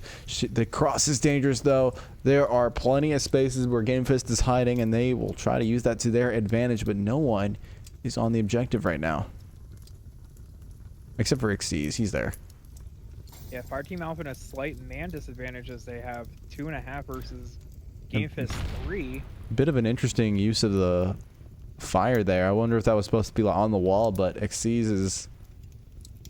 Nah, that fire ain't gonna do anything. You can just walk around that. Where's their down tower? Well, Xyz definitely hears Aqua now. And Game Fist have the advantage right now. All of Fireteam Alpha is consolidated within this burning building. All the ones that are resible, at least. But if a smoke action goes out onto the objective, Fireteam Alpha are going to try to give the push in now. Xyz is in a great spot. His position may have been given away, though, as he did take some pot shots out there. He finds Snakebite. There's a nade there. He's not rotating back. Was that a smoke? I think it was a smoke, but that nade didn't register or something. Xyz moves out. Aqua's right there. She brings the action to him instead. So now we're into a 2v1 situation. Aqua finds Torvinator. Torvinator is only down but not out, so those callouts can come out. It is all up. It is a 1v1. She definitely needs With to confirm Stitch. here. Stitch sees it. They trade, and Game Fist will take a point. Oh, so close. Just not able to make that cross nor that pick in time. Yeah, very good effort coming out from Game Fist. They're able to get a point on to Fireteam Alpha and stay in the game for one more round. Yeah, I'm glad we dropped into you know, a game that they're actually going for it, even though it was 3 up. But Game Fist, yeah, held tight there. It was still a good push, I thought. I think Esco being down hurt them. He was down on the west wireframe building, but that was a good push on Aqua and Snakebite. And the Molotov, yeah, if that was supposed to be on the other side of the wall where you can cap kind of like secretively, that's a good play. But he did have coverage on by the garage side. But overall, that was a good push on there. And you said it was 3-2, I believe, and yeah, that's what I saw.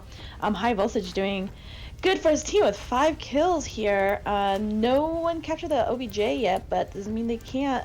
Game Fist on Marstock though, a little bit more difficult. Fire team just kind of stay tight and take the point in the map for this one. All right, and just going over to the standings so far, the brackets as they stand so far. In round 3, we've had, obviously we just saw the Mayhem versus the Mama Whips. Onward Japan Community beats Big Red One 4-0. VRath loses versus Peacekeepers 4-0 as well, and the rest have still yet to be submitted. We still are hearing from Lords of War versus Phantom, Rome versus Insurgents, who apparently Insurgents have been on a winning streak. So it's interesting to see what comes out of that. Fireteam Alpha versus Game Fist, and then Blaze versus the Reservists. We're gonna hop back into the match though, for the time being, see what Game Fist have in store for Fireteam Alpha as they try to mount a comeback here and now. And we have changed the objective. We're on the Far East objective. This one, it's a little bit hard to get close to it, but once you're there, you have pretty good cover. So, bit of an interesting objective compared to the rest. It can be a little difficult to defend at times because it's very open, and it is pretty lanular, and there's some interesting capping spots as well. And having the rooftop as well is such a massive player in this whole equation here.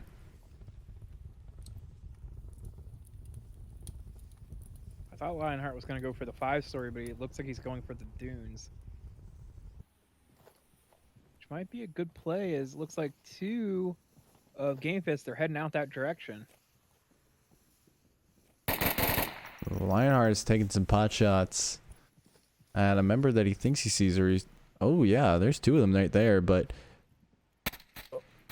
Some shots coming back at Lionheart. He's able to radio that out before trying to go for those kills.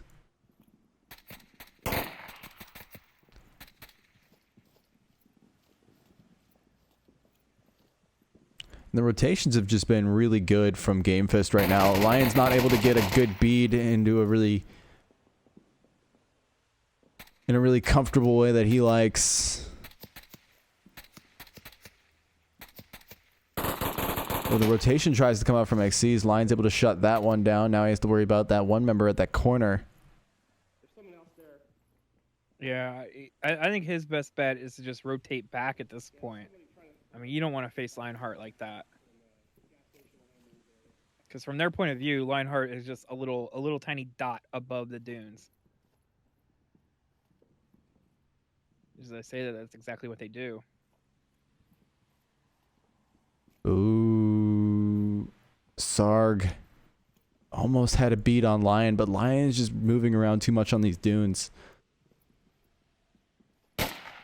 Lion's having a hard time as well. He's not able to line up these shots, even though Sarg is pretty non-moving. You throw a smoke out instead and opt to rotate around. I think Lion's read that perfectly clear. He's watching both sides of it now. Snakebite's able to find Drunk Kings though. One down north. It looks like Sarg is just sort of scanning the top of that dune. Knows he's up there somewhere, but doesn't know exactly where. Oh, and that rotation comes out perfectly. I don't think Lionheart saw that. I think Lion's still focused somewhere else, but Sarg is honed in. Yeah, Lionheart is still showing his flank to us, which means he's focusing a little bit more to the side. He didn't expect the rotation coming out from Sarg. Oh, but he's not able to line that shot up. Yeah, it kind of gave away his position there. Yeah, but at least he has that plane wing now to his advantage.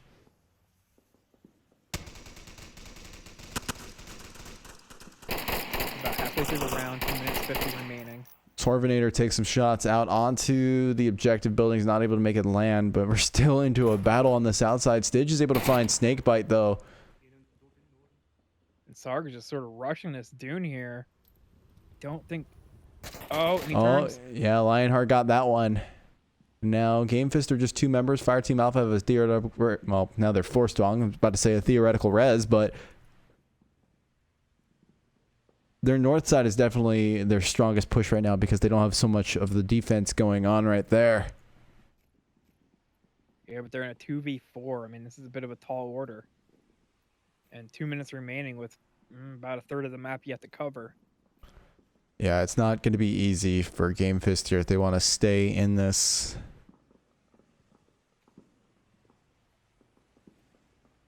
Torvinator begins to move up, albeit very slowly, but he's moving his way up to the Humvee now. He can have a sight line onto the objective buildings right about now, but it's a little hard to see both ways because of all the pillars on that shed that is right there. And there's 2 in that wireframe just kind of looking this way. I don't know. I don't think they'll be able to hone in time. No, I don't think so. Esco and Aqua. Esco's a good shot, so he'll definitely be pretty set up for this. I think he realizes that the main push is coming from the north side.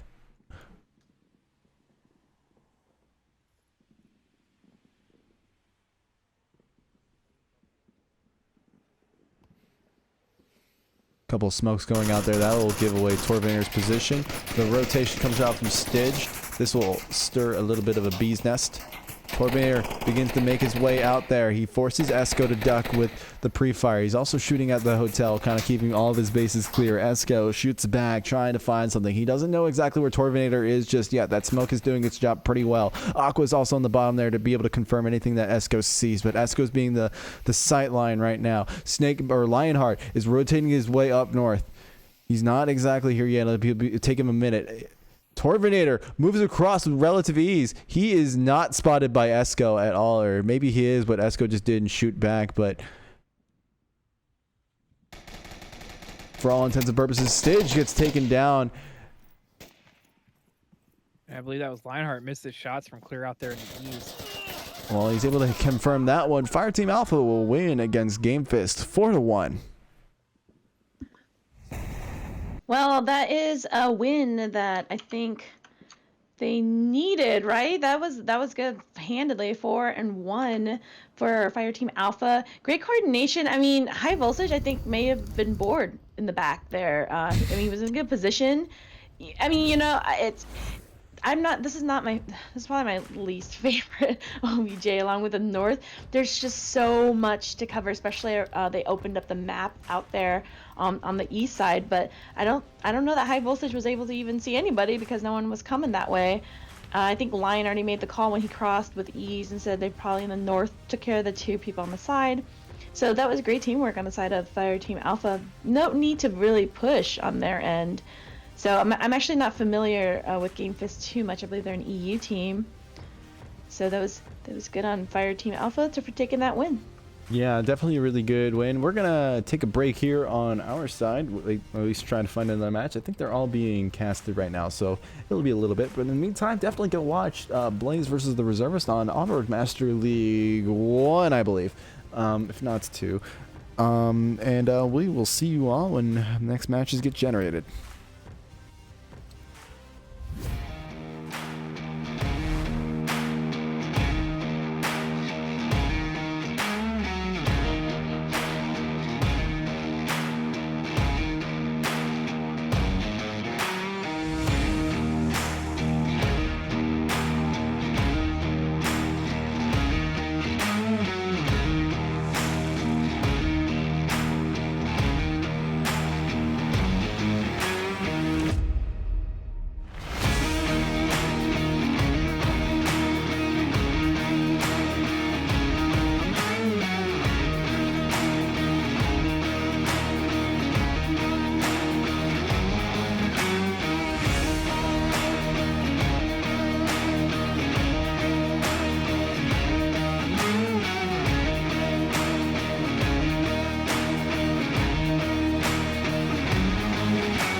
Alrighty, and welcome back to the Onward VR Master League. We got a new map, new bracket, and we are doing TRT, the Reservists versus Insurgents.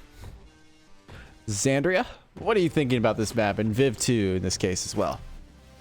Well, I don't really know a lot about the Insurgents. I do know a little bit about some of these reservists. You know, as I was saying earlier in the pre-show, these reservists have been playing with us pretty much all season long, and they kind of fill into teams that they're not familiar with. So now you have a whole team of players who are not familiar with each other, but are used to playing that way. So I do believe they've been doing fairly well. All right, just going back over the rosters really quick, and I know I meant to cut to you, Vivian, but I'll get back to you in just a second. But we've got the No problem, Cal. we got the Blah, Section 1, Shadow Warrior, John CZ, and Physics T. On the TRT side, we got plenty of just league powerhouses. We got Kev, Bullets for Breakfast, Starjack, Smithy SFC, and Mad Scientist.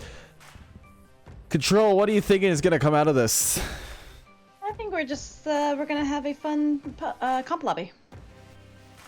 You're not wrong. We're definitely a lot of competitive players here. Definitely I mean, I know plenty of Section skill. 1, and I saw Jamie there earlier. I'm not sure if people are just masking their names, because they did well earlier, right? But of course on the reservist team, TRT reservists. Oh, is one of them whichever Jamie? It is.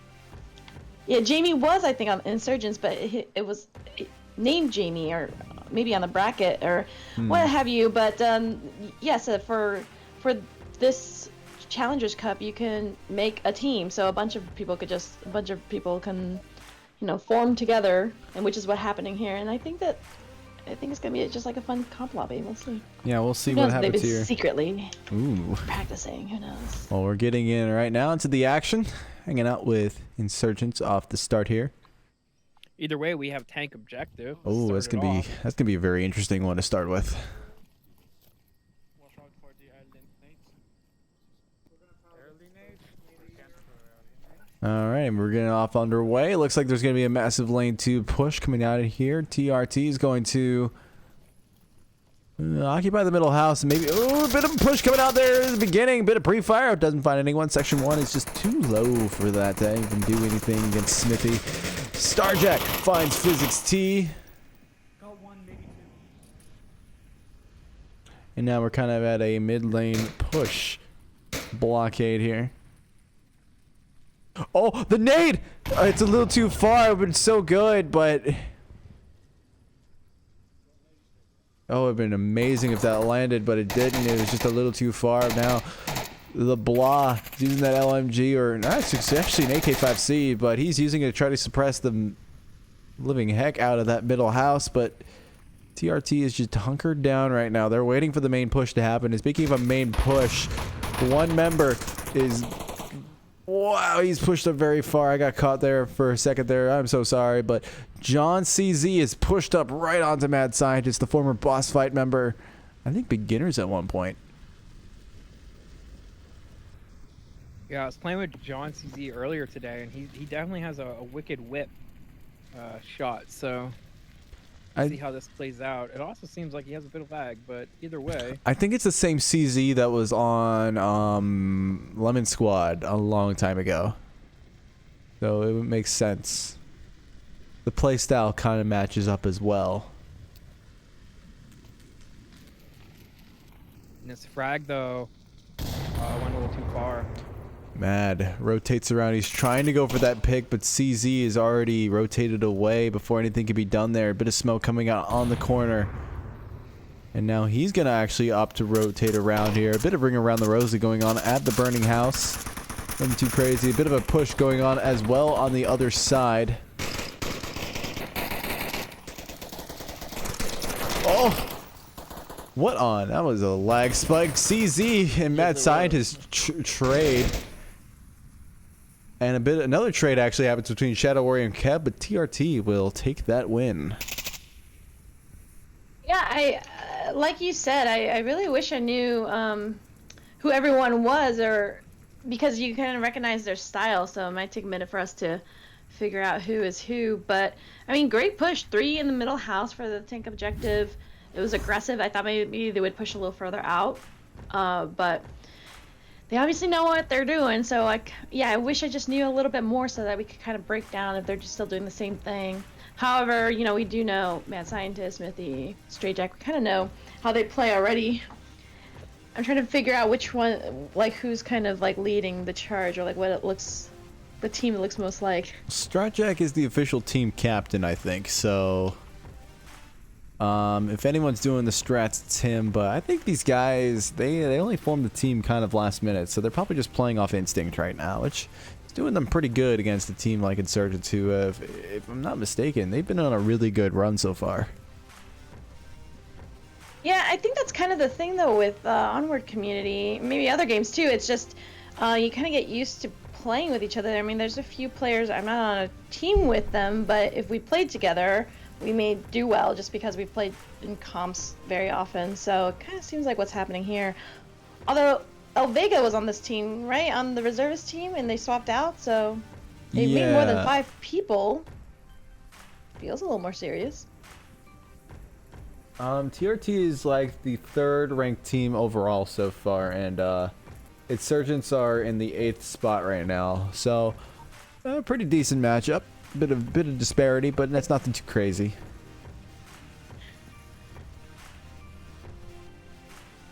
We're gonna hop into the second round now. Same objective, bit of different spawn for TRT this time.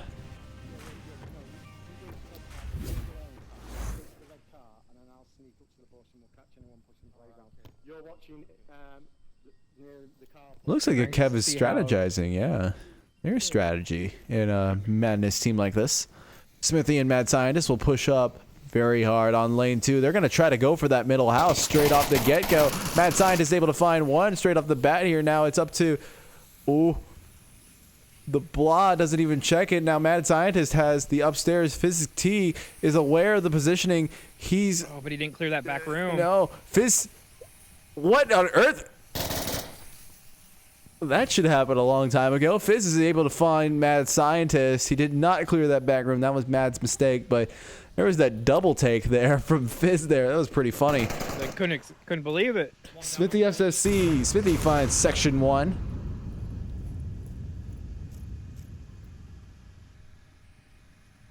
And now he rotates back around to the back end of the middle house. That lane should be watched by the Blob, but he might be, yeah, the Blah. Oh, he doesn't see the Blah yet. The Blah is rotated along the house, with Shadow Warrior is able to find Smithy SFC's. TRT is now too strong after Fizz T finds Straw Jack, and Insurgents are 3.5 strong. Yeah, TRT making full use of the slide, although I don't know that they've actually picked anybody off from it. Oh, and he's there it is. Yeah. Able to pick up the Blah. Kev is definitely able to find the Blah. I think, yeah, that was a really weird rotation on the Blah's part, but a good pick on Kev's part. Now we're into an evened up matchup. Insurgents are 2.5 strong. TRT is just 2. I don't like how long Section 1's have been laying here calling things out. I mean, certainly they know. I think he's Then down. again, I guess if they peek. Yeah, he's downed. He kind of has no choice. What I'm getting at is that he hadn't been confirmed yet. Oh, yeah. You'll definitely be able to hear Kevin. There was no attempt to res, and I think TRT is just... They're willing to take that sacrifice. I'm sorry, Insurgents are willing to take that sacrifice.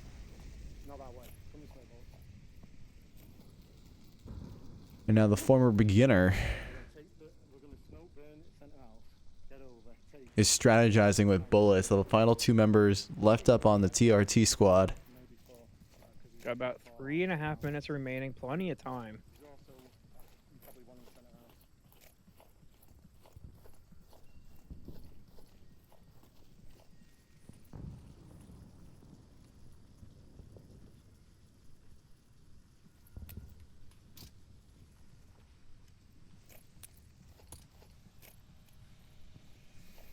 Bit of a push into the middle house. Fizz T is still upstairs, and that'll definitely be something for TRT to have to clear out. Bullets for Breakfast is going to opt to go upstairs immediately. He's able to find Fizz T, so now Middle house has been cleared out. Insurgents are just 1 strong against 2.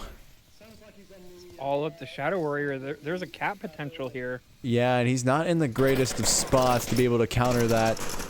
Oh, he's able to find bullets for breakfast, though. So now we're into a 1v1. Kev, the former beginner, versus Shadow Warrior.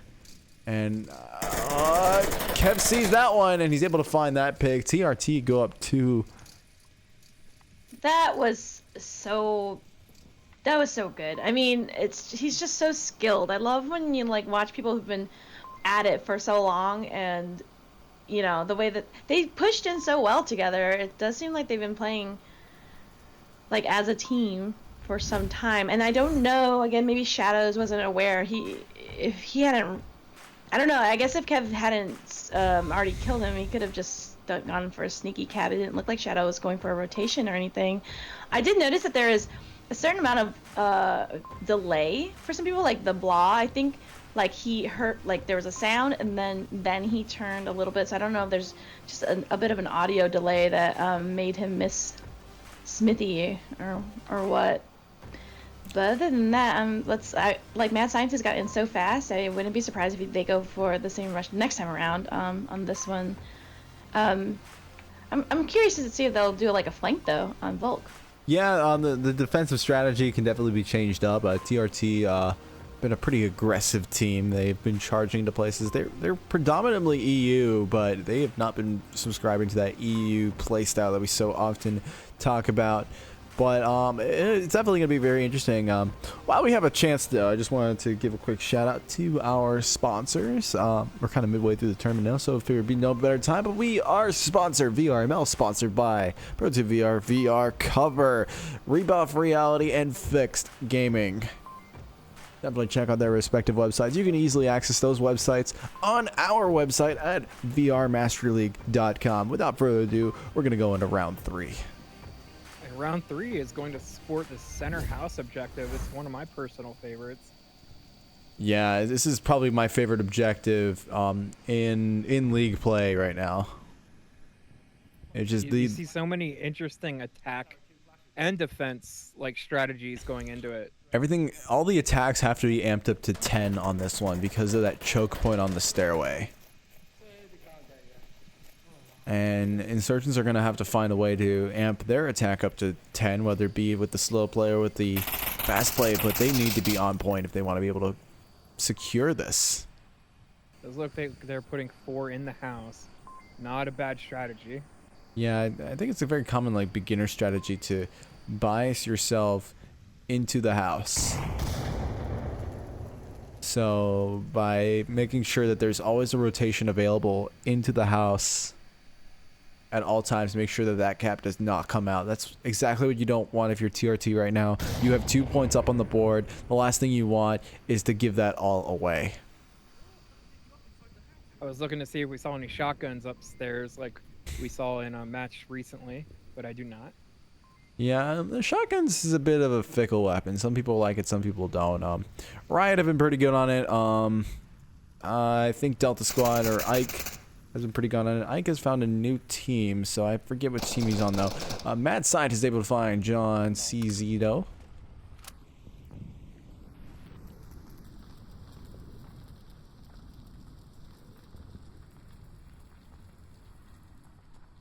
Shadow Warrior kind of had a refag potential, but opted to just sit and wait. Yeah, I think he's waiting for Mad to start poking out, but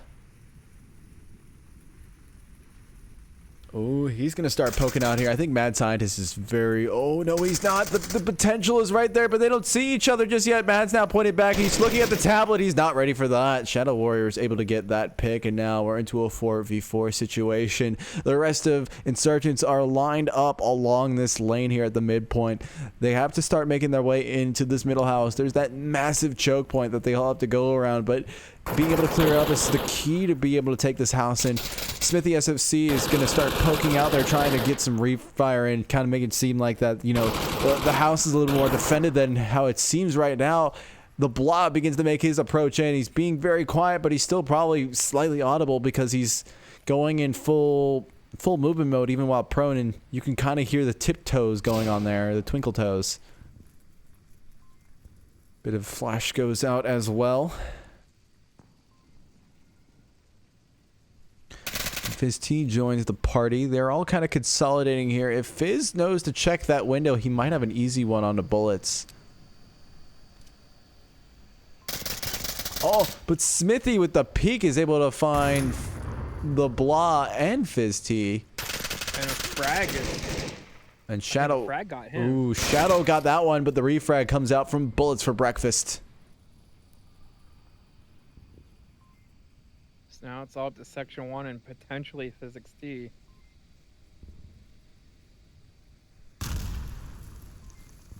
In physics, T stands for time, so maybe that's just what his name really is, just time.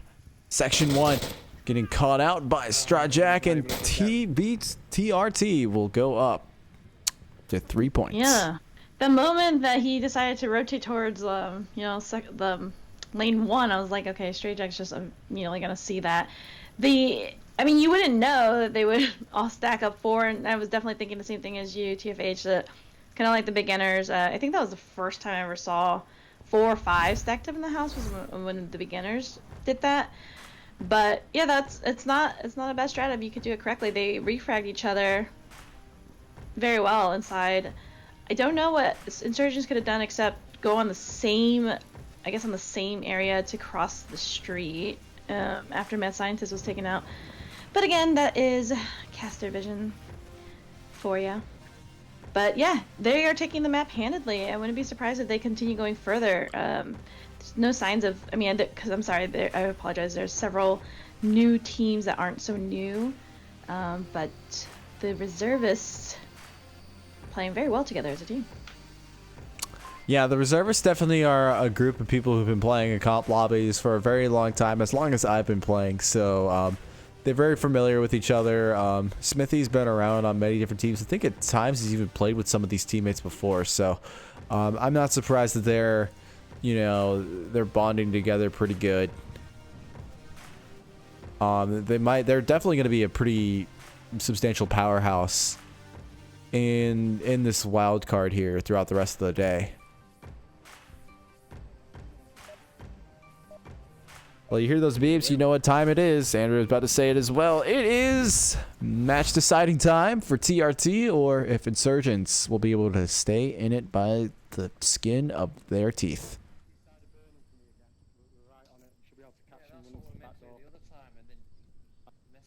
I kind of want to predict an aggressive push, but I don't think we're going to see that. I think they're going to play careful. This is the way they're stacking up here at spawn. And not so heavy of a push, but yeah, Smithy hung back there for a second. He's just picking something up. Ooh, but they will pre-fire though. And Matt will push up to that midpoint, but they're not going to try to push in immediately. Ooh, and we have a Molotov at the top of the stairs. Ooh. And that is very crucial. I see people, like, personally, I just like to put it at the top of the stairs and you can make it shootable. Yeah, I mean, even if that guy goes down, it's still going to light the stairs on fire. Yeah, as long as he's standing up. If he is crashed where he is right now, the Molotov will just fall to the ground. Nothing will happen. No building on fire or whatnot. Couple of nades coming out. Won't be able to find anything. It's just TRT just seasoning the objective up. I do like how they left one guy back in spawn house. That definitely helps cover any kind of wraparound approach, like Strawjack right here on lane 1. He might get peeked out by the center spawn house. It's a good strategy, but it can be caught out really quick if the entirety of the defense is wiped out in the bottom house. And that rotation is just too far to prevent cap.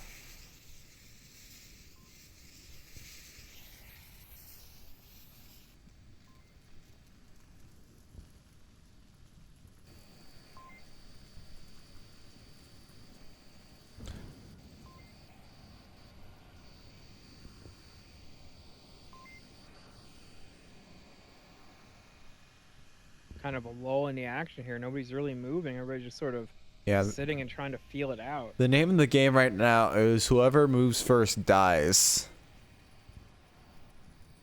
And that is exactly what TRT are betting on right now, is they're waiting for the weird rotations to come out from insurgents.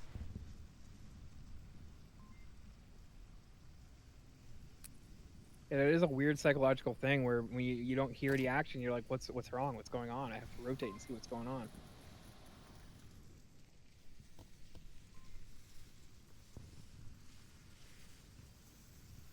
And now Kev and Smithy are moving their way on up. Kev enters in first. Starjack's able to find Fizz T. CZ's able to find Smithy SFC. So now it's going to be up to Kev to be able to clear out this living room side. Mad Scientist works his way on in. CZ's able to find that one. And then Kev is going to go for that refrag. That's a trade. Kev gets confirmed by the Blah and Blah grenades himself. And now we're into a 2v2 situation. It's all up to Section 1 to defend the upstairs right now. Yeah, and that is not where you want to be in. Wow, speaking of close proximity, Shadow Warrior and Starjack don't even know that they're in the same house. They're both watching it for the same reason. They're just trying to pick off whoever goes on the top stairs. Section 1's in a really good spot though. He's hidden. He's able to watch those stairs. He's probably one of the most powerful spots on the staircase right now. Bit of a rotation coming out from the other member of TRT, Bullets for Breakfast. He's going to look down into the bottom stairs, make sure that's clear. Now he's going to try to work his way on into the carport. He has the support from Starjack, but oh, this could... Oh, he sees... Oh no, he thought the he almost positioning!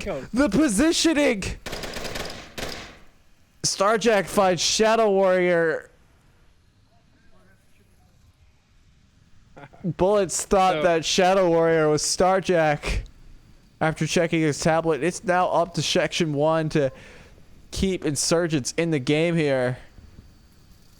You know, Section 1, is he peeking enough that they couldn't sneak up the stairs and do a cap?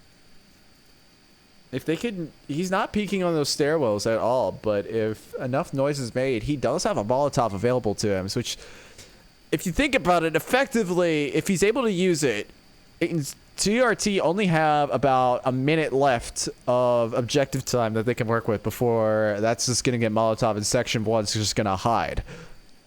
So they've got to start acting here in the next 10 seconds, or I'm sorry, in the next 30 seconds, if they want to be able to get on, because he does have that Molotov available to him. He can just shut down the staircase at the first sign of trouble and reduce the amount of time left on the objective. But at the rate they're going, he could just wait till 30 seconds, throw it down there, and then just tuck in. Exactly. He just has to make sure that there's a weird thing about the hit barrier with the wall on that stairwell that he has to make sure he has to clear it before he throws the Molotov down, because a lot of people have been burned trying to... Ooh, the nade attempts are good, but it's not enough. Wait, if he Molotovs himself right now... He has shut down the staircase. All he has to do is hide. Yeah, for all but about 5 seconds. I was going to say, if he Molotovs himself, wouldn't that give 2 points to the other team? Yeah, that would, technically. And now the desperate attempts from TRT to salvage this, but they just realized that... Oh, okay, wow! Well, that's one way to do it. Suicide! Get out. That's one way to do it. That was such a good call on Stray Jax's side. Just, like, I mean, this is what I mean, right? You would think, okay, that... First of all, Section 1 did exactly what he should have done. Last man up, Molotov at the right time, knowing it takes like, what, 26 seconds or so of burn time.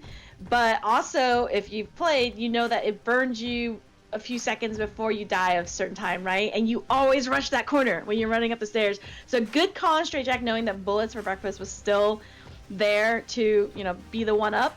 But, I mean, what do you have to lose at that point? You can't cap, right? You can't really blow anything else up. So that was fantastic. I mean, what else can you say? That was great. I hope that they keep going on. And it looks like from standings right now, they're, what, number 3? So I wouldn't be surprised if they go up to against the likes of Mayhem and Blaze or Rome. So 3 wins, 1 loss.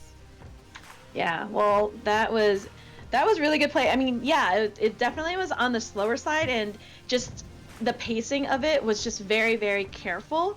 And it was interesting that Shadow and Straight, I felt like, did Shadow not know Straight Jack was there? Because they were both making noise, or one of them was making noise, and yet they were both looking into middle house. And then I would caution against just taking that position. I think Shadow took that position a few times, because if you're the last one up, you're not gonna be able to do much in that window. Yeah. So It's a bit of a rotation. It's really awkward, but we're gonna go to an intermission while we look for another match to bring to you guys. And we will see you on the other side of this intermission. Take care.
Alrighty, and welcome back. We're here dropping in on Phantoms versus Game Fist. Been a close match so far. Current scoreline is 2-3. Just get my things sorted out here. And we are going on to spawn house objective, garage objective. Yeah, and this is going to be a pretty crazy one. It's a very hard one to do, but this will give Game Fist a bit of an advantage here to be able to tie it up and stay in here to point 3 and maybe get themselves a win here. We're going to hop into that right about now. See what happens. Viv, what's your predictions on this before we get it going? Well, I mean, Phantoms is up, and I think they just need the one. I think they do rather well in Suburbia, so I'm gonna give it to Phantoms. Yeah. Yeah, I could see that. They've been a very good team so far. They've been showing a lot of skill. I'd love to see a cap, you know? Yeah, caps are always fun. We're getting right on into it. A bit of a push on lane 2, 3, and 4. Well, actually down all the lanes, but it's pretty spread out. They're gonna hold up at the midpoint. Not a bad way to go about it. Yeah, we've seen that used a lot. And it's been pretty effective so far. They're just trying to look for picks. Snake or Shake is able to find Torvenator across the map. Nicely done. I didn't see where Torvenator was, but either way, I mean, halfway across the map, through a bush, it's not a bad way to get a pick. Yeah, definitely it can confuse the enemy team a lot because they can't see you, but you can see them. And so that bush is just such a powerful point to hold. It explains why we see teams like do these lineups all the time. Like, look how perfect that lineup is. Except for Nuclear, he doesn't get the memo. Yeah, he's doing his own thing. And he's doing his own pre-firing thing, giving away his position as per usual. We're seeing something kind of, we're seeing a much more of a bias toward that spawn house as you normally would on this objective, but it also is good that Game Fist have positioned at least one of their members up inside the middle house to kind of be a bit of a roadblock for the progressing team. It's going to be a little bit of a challenging. I'm pretty sure he knows that his mission is a suicide mission, but if he's able to get a couple picks here, that will do wonders for Game Fist. Bit of pre-fire going on through from Sat Brannigan. Not able to find anything just yet. I think he's just trying to fire into the spawn house and maybe find whoever is up in that second story window there. Prey moves up onto the APC, or actually it's the Humvee, but who cares? And a couple smokes going out on lane 1 and 2.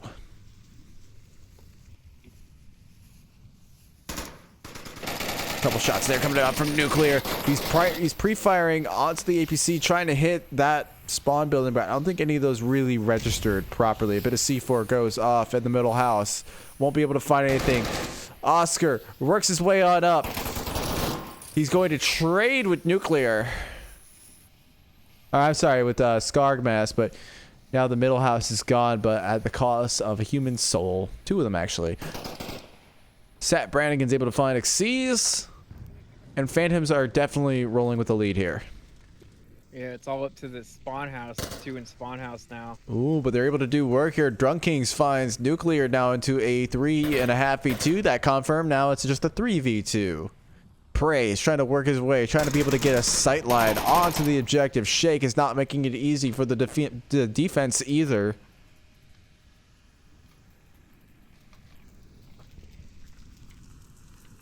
Yeah, if Shake's able to put down some cover fire and get their heads down, you know, Prey or Sat Brannigan could get behind the house and there'd be nothing they could do in time to prevent a cap at that point. Couple smokes coming out here, working their way onto the objective. Game Fist are a little bit backed up into a corner here. They don't really have the perfect sight lines onto the objective, but they're hoping that it's just enough to be able to hold in there to tie it up for 3-3.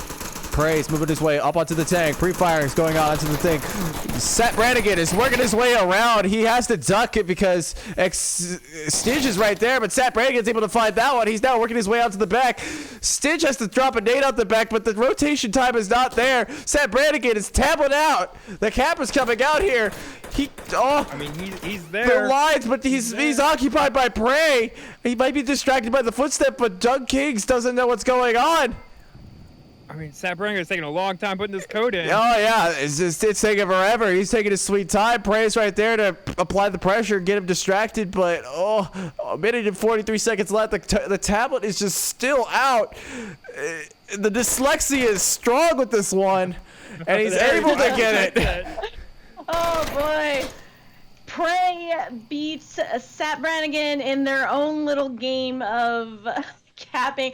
Sat Brannigan, I'm gonna give you some fun times with that one on the timing. And I just realized why I was giving the favor to Phantoms. Other than, I don't know, I guess I know them a little bit more, but I was just watching them do a little scrim versus the beginners, and they held their own rather well. You know, the rankings on the EU it's strange because there's so few teams, so they have to play, you know, top teams more often than you would in NA.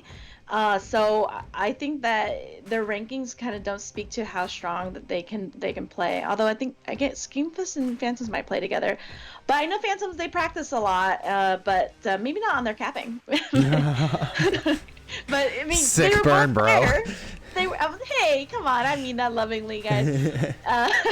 But yeah, that was definitely fun watching between Prey and Sat, and you know that they were laughing in the lobby of that one. We're gonna have the next set of rounds coming up here very shortly. Let me actually move something here really quickly. So, or actually, is that it? No, it's not. No, it's not. No, we got one more. One more. Well, we're going to have our last set coming up here really shortly. We're just going to throw it to an intermission, and we'll see you guys on the other side. Thank you for tuning in.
Alrighty, and we're back, gang. Here to bring you some Peacekeepers versus Rome. Xandria, Control, how y'all doing? We're doing good. It's been a long afternoon, but yeah. you know, we're hanging in there. Control. It's afternoon. What? No, Okay. I thought it was morning. I felt like we just woke up. I've been trying to practice for these OGC casts. I put myself on Japan time. Well, I'm excited to see this. I mean, I know that it's like we're at the end here, so we know the top teams are going at it. But, you know, I like Peacekeepers and Rome. As Xandria says, he thinks I like everybody. That can't possibly be true. But, yeah, I'm excited. No. What? Come on. I do, like we were talking about previously, seeing some shields coming out from both sides. Maybe some from William here or Man Bear. And well, yeah, the lineup is great. And then Virus on the side of Peacekeepers, like I know he joined a little bit later, but he's a good player.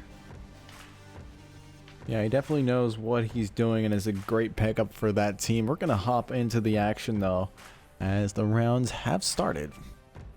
And we're gonna get this western objective first off. This one's a little bit tricky to defend, as there are 3 main capping areas that you have to defend. So if you're the last defender up, I mean, you got your work cut out for you. Bazaar is really well known for its hard to defend objectives because there's just so much cover for an attacking team to utilize, and it's really what makes the map so much fun.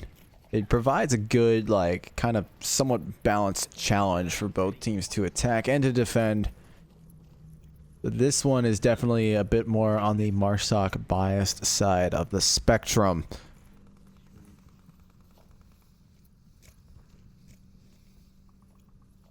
Got a bit of a slow push coming out from Peacekeepers, keeping the peace through violence, as per usual. And just as I said, Evil Cartman's got that shield coming up the west side. Yeah, the shield can be really useful on this side, just used for spotting, and that's exactly what Cartman is doing.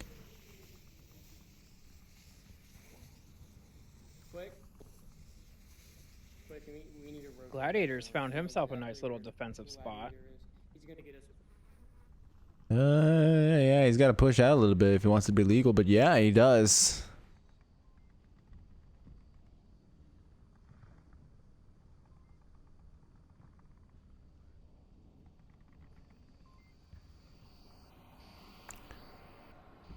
There's actually a pretty decent Rome defense going on. A pretty standard one, kind of forming the line all along the alley, or along the city block there.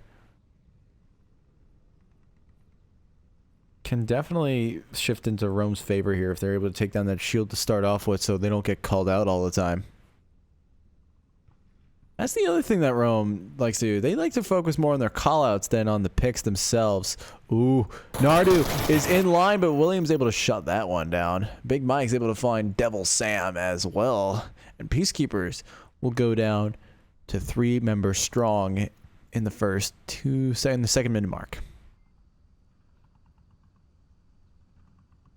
And that's just what Rome needs to kind of thin the herd a little bit.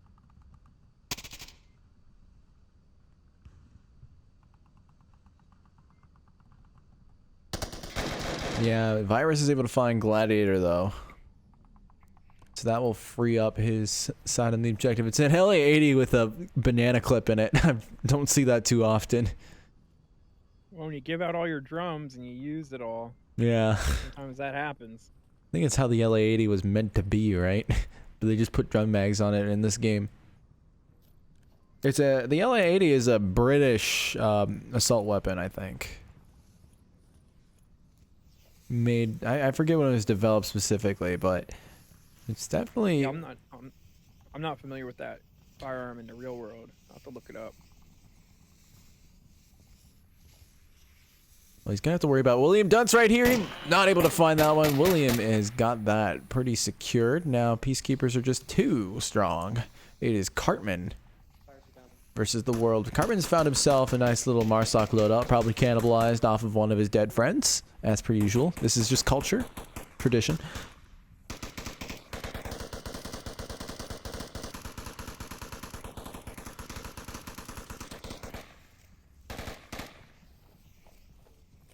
Not entirely sure what all that firing is about. Did he give the shield to someone else?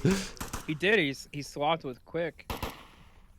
I've never seen Quick as a shield person before. He's been around a while, but I've never seen him on the shield. He's doing... He doesn't know his route finding that well. I can tell you that. He's also playing in a very interesting way of just trying to protect his head rather than his whole body. This is going to be... Yeah, William's able to find Quick K pretty easily there. He needs to learn those spots that he has to kind of avoid. Evil Cartman is taken down as well from Big Mike, and Rome will take the first point. I mean, that was, I don't know if you heard their call-outs, but when Evil Cartman first had the shield, he was given call-outs on the Gladiator's position. And he already said, like, he's going to be at that dumpster. I've seen him play it. And so it's just interesting that, you know, how teams study each other. But Rome, you know, still cleaned up. They knew... William had an interesting rotation. He stayed the same line. He just moved back a little bit here and there, just to be sure. And I was surprised Virus didn't get that. Maybe it was just the quick swing around. I'm not sure. But yeah, that was kind of handedly. It was interesting that they moved from one side all the way to the other. I don't even know there was like a planned play or anything. Well, outside of quick play and Evil Cartman, you know? Yeah, William, I think in that case was he just saw the gun barrel from Virus kind of peek out there, and so he was able to get that one pretty cleanly because he had that that foresight. Okay. To be able to see that happening, and it's kind of one of those crucial things about your peeks is always keep your gun down and then peek it up afterwards, so you can have that element of surprise on your side. Because chances are, if you're peeking, you've already been heard. But we're gonna hop into round 2 now, as Peacekeepers have to defend the same objective. Yeah, I wanted to say there, it almost felt like Peacekeepers didn't really have much of a plan. It seemed a little bit chaotic. In the way they navigated around the map. So it'd be interesting to see what they do here on defense. And I don't think that they were intending on losing 2 people in the first round, and after that their game plan kind of fell to pieces. When they're pushing out clear to Kaya, two members, that's not what you want to do with Rome. Quick sees Big Mike. And I do hear a drone on Rome's side. That'll be Gladiator piloting it. Too bad we can't see what he sees, though. That'd be pretty awesome if we could. A drone from Gladiator? Ooh, that's new. No one ever uses the drone anymore. Oh, Gladiator's not anymore. Devil is able to find that pick. Shut the drone down. No more callouts from Gladdy. So sad.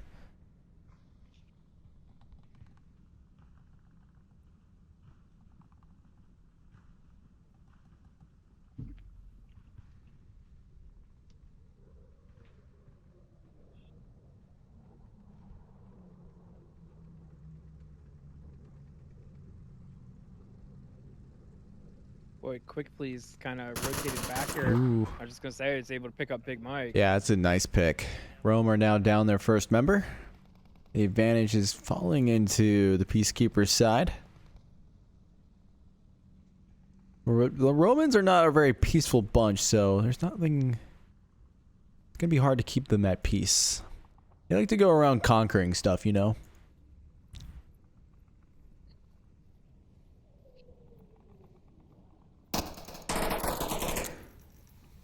Couple shots coming out from William as he finds a sight line onto the objective, trying to cut off any rotation that is potentially available.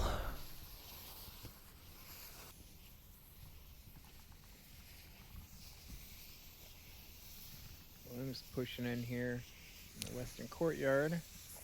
Oh. Ooh, that's a hard one. Devil Sam's able to find Gladiator. This is going in the Peacekeeper's side right here. Virus is... Oh, William's going for it. Oh. He's going for that cap. He is He's inside. on objective, Nardu is there. He's able to stop that one. But now Manbear and crew are working their way in. Manbear's not bringing the shield in this one, but Virus is looking the wrong way. But now Manbear has to rotate around. Virus has the better end of that one, and Peacekeepers will go up their first point. That was chaotic too, right there with the smokes. I really was like, oh, William's gonna cap, and good rotation on the side of the Peacekeepers, And you know what? I think you commented earlier on Rome's callouts. They do fantastic callouts, and they're patient about it as well. Unfortunately, unfortunately for them, Peacekeepers just held it tight. It looks kind of similar to, I think, their positionings were similar from their previous games. But yeah, good to see them go up a point. Would love to see a cap come out, as I know that both of these teams are capable of that, especially on the sneaky East OBJ here. Yeah, now we are switching over to the sneaky East OBJ, as Control likes to call it. Unless, Xandria, do you have a better name? Or is the competition? It's okay. Yep, the sneaky East it is. No, okay. I mean, I was just comment. It was just the adjective. I mean, I've seen some sneaky caps on the East objective. So. Yeah, it's a good name. Oh, It's a good name, Control. It's called Enders, but okay. Just like the Good other side's Enders. Waffle House. Yeah. What is up with you and breakfast today? Oh yeah, I don't know. I just kind of thought I wanted Did you pancakes. skip breakfast? Well, unlike these objectives, Waffle Houses are indestructible. So nothing can stop Waffle House from operating as a chain. Unless the world economy just collapses and there's no reason for people to work there, but if you've ever been to one, you'll understand why. Waffle Houses are probably the most stable investment you can make in stock. Because they never close. Rome will be on the defending side for this one. You're gonna have to fend off a Peacekeeper's attack. It looks like that we've been having some pretty good defensive rounds.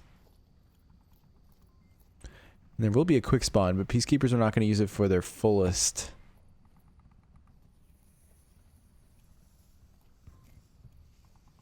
More shield play coming out of Evil Cartman. He's already beginning to get peaky on it.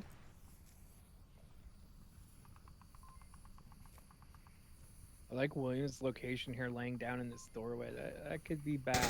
That could be a game changer. Big Mike is able to prop himself up on a fence and find Nardu.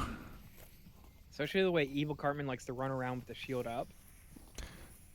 Yeah, He's in the perfect location to just shoot his feet right out from under him.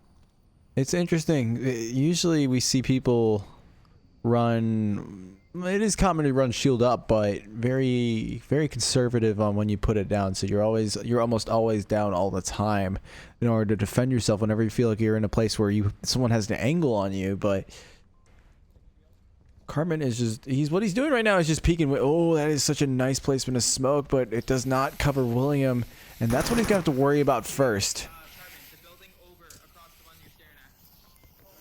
Oh, and the call out on Lucky happens. That could distract Cartman, and William just has this locked down. I think he knows that the shield is on him. Yeah, I mean, surely even after he kind of got called out there. Lucky's able to find Quick. Oh, Williams about to rotate.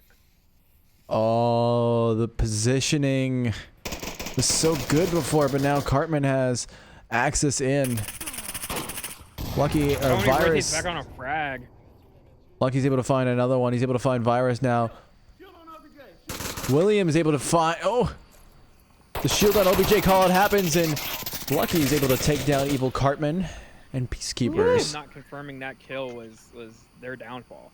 Yeah. And, I mean, you heard William like well across the way. Shield on OBJ. That was could have been deadly. But no, that was I wish Evil Cartman had moved in on the smokes or something, or had it, because I understood the placement because he was just covering whoever would be watching there, but I don't think there was anything acting on it. And I was just listening to their callouts. It's not unlike mine, even after 3 seasons of yet that building over there, but they did have the proper callouts on that one. Yeah, I really almost thought there could have been a cap going on, and I didn't realize Lucky was still up. Just to let you know, the building over there is a legit call out. Oh, I know. I understand. There's a building called the saying, building over there. when you're looking this way. Yeah, and he's over Yes, that way, and that's a legit spot. That way is a Building spot. over there when you're looking this way. is right. Yeah.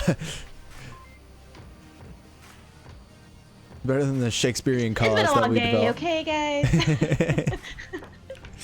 Hey man, we gotta have fun here somehow. Well, it looks like Man Bear will finally bring the shield on this one. We didn't see him. He's been a little conservative on his shield usage. He's not been religious about it as he usually is, but he sees some kind of use in it for this one at least.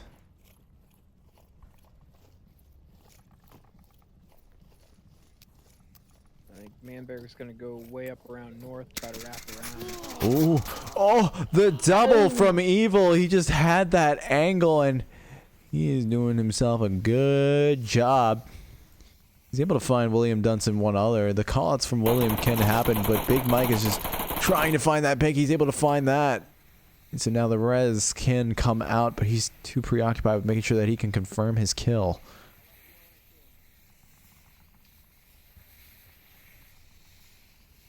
Devil Sam worked his way up into the Kaya building. This could be bad for this rotation for the res. Yeah, and Big Mike has to come out that way. I think Devil can't see it because of just these weird angles that exist there, but Mike is able to have some visual cover. If there was pre-fire there, he'd be screwed, but... Gladiator sneaking over here. Ooh. You're right, Man Bear is getting a little sneaky on it. Gladiator is able to get that confirm on the Evil.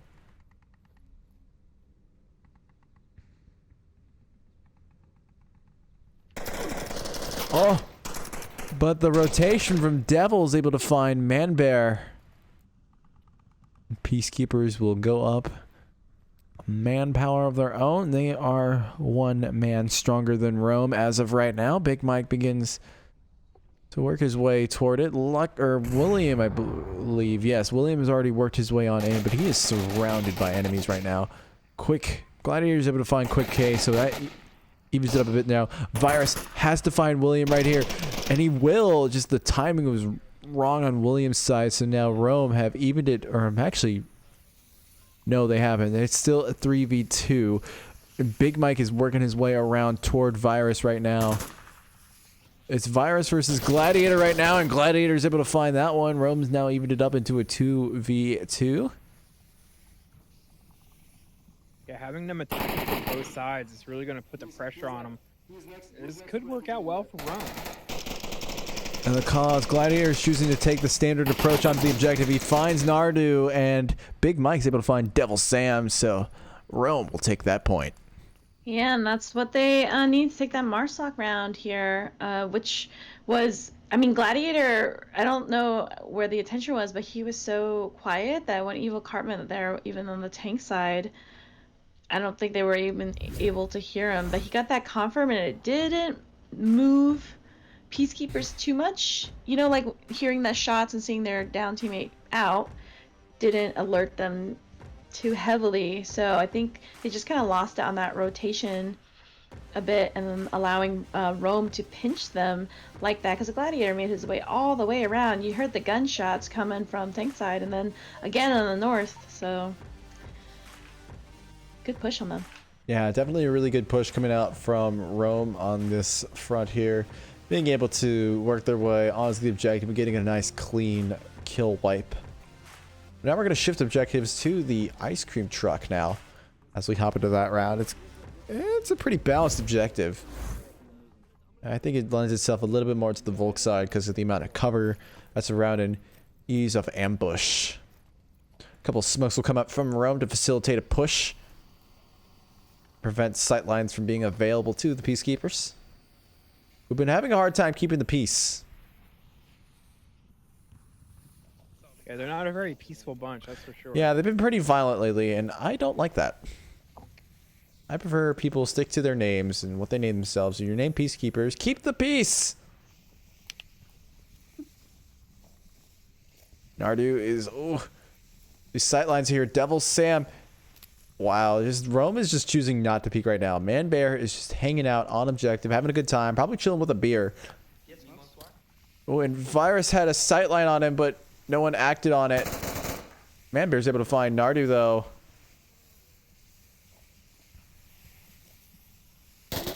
Oh, and William gets the nice little peek onto Devil Sam as well. Keep in mind, Peacekeepers are back up against the wall here. They cannot give up another point if they want to stay in this round here. Not really like too much is riding on this. They'll continue to play. Ooh, Man Bear, quick. Lucky he's able to get that res it. Oh. The near team kill comes out, but Rome are 5 strong. Peacekeepers are only 3. Gladiators moving freely in the streets like he owns them. And Virus almost finds a pick of his own. He almost finds 2, but William finds Nardu. Now we're into a 2v4 as Virus finds Gladiator. Virus is dangerously close to the objective. He looks away. William's able to shut that one down. Now we're into a 1v4. It's Evil Cartman is left. He's kind of behind the pack here. He has to look for these picks. There's nothing really sticking out to him right now. He has to work his way up. Keep in mind, like I said before, this is Peacekeeper's last chance, and it's all up to Evil Cartman. He's been doing great work so far, but can he take down 4 people? Yeah, he's definitely has a tall order against him. Well, he's beginning to work his way up into the objective now. He's clearing every single room because he cannot trust anything anymore. He has no call-outs in his ear telling him where his teammates are, where the enemy is. It's all up to him and his senses now. And he's going to take it as slow as he please.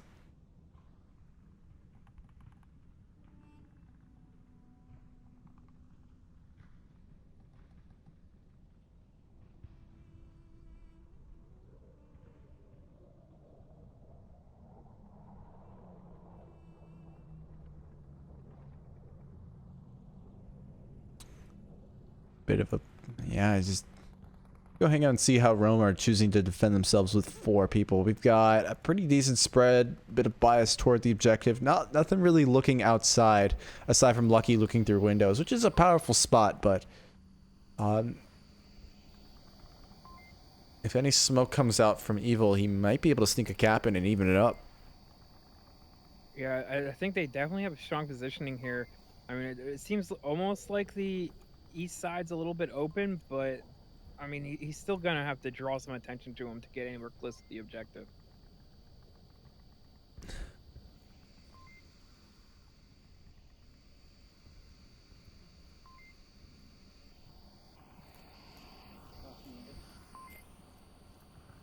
Lucky's now rotating to a much better spot to defend from Evil Cartman's approach, but Cartman's only got 2 minutes and 30 seconds left. And he hasn't really made much progress. He's checking every single angle. He typically likes to play very far back and wait for the picks to come to him, but Rome can play at that game so well. You know, we're down to 2 minutes remaining. At the rate Evil Cartman's going, this could be close. Yeah, the time management aspect is once again coming into play. We saw it happen twice with what was it, insurgents and phantoms, negating both attempts at a cap there. But Cartman's got to realize that if he runs his timer down, that's it for their game. I mean, it took him 30 seconds to go 10 meters. Yeah, he's going about 10 meters per hour. A whole new unit per minute. I don't think the conversion worked there.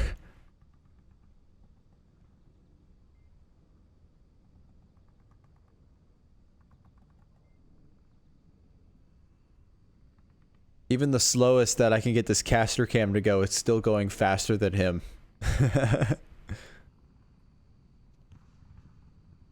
Oh, by a factor of like 5. Yeah. Well, we're down to the final minute of play here. This is the approach Cartman has to go by, and what he's done is he's allowed Rome to set up for it.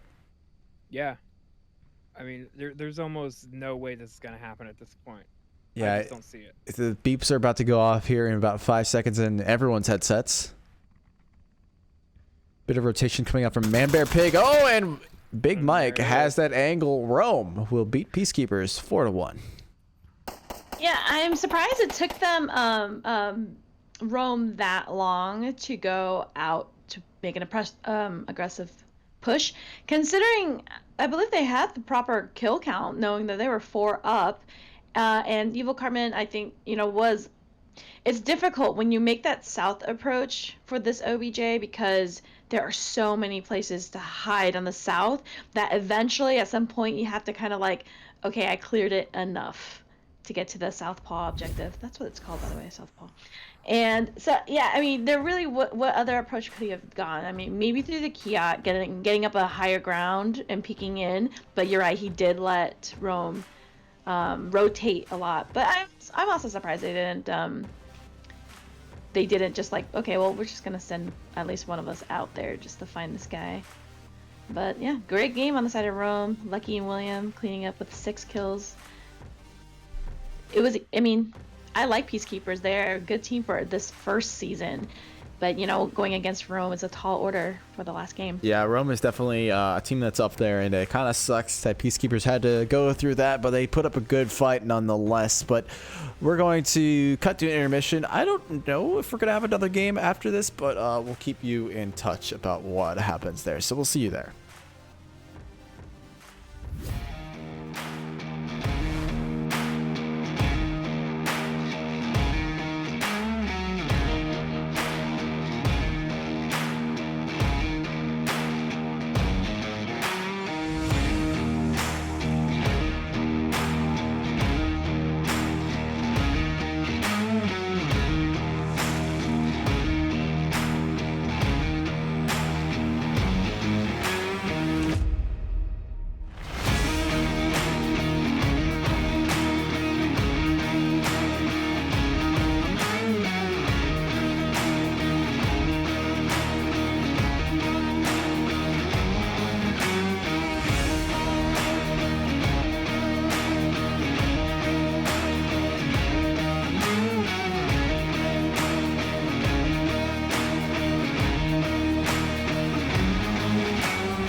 Alrighty, so that's actually going to be it from us on Onward Master League 3. Definitely go out and check out the other casts that are going on Onward Master League and Onward Master League 2. But from TFH, Xandria, and ctrl-flirt-del, that's going to be it for us for Brackets A. Do you guys have any thoughts before we head out? I'm excited to go watch the last 2 games over here. So good luck, have fun. Yeah, Xandria, what are your thoughts? You know, it was a great showing. There was a lot of very interesting play styles that we witnessed. You know, congratulations to all the teams and how you guys did. Alrighty. Well, that's going to be it from all of us here on Onward Master League 3. My name is TFH with a swear word in the middle. My co-caster is Xandria with a completely normal spelling. And my desk woman is ctrl-flirt-del. We will see you all for finals probably, but until then, take care. Have a good night, everybody.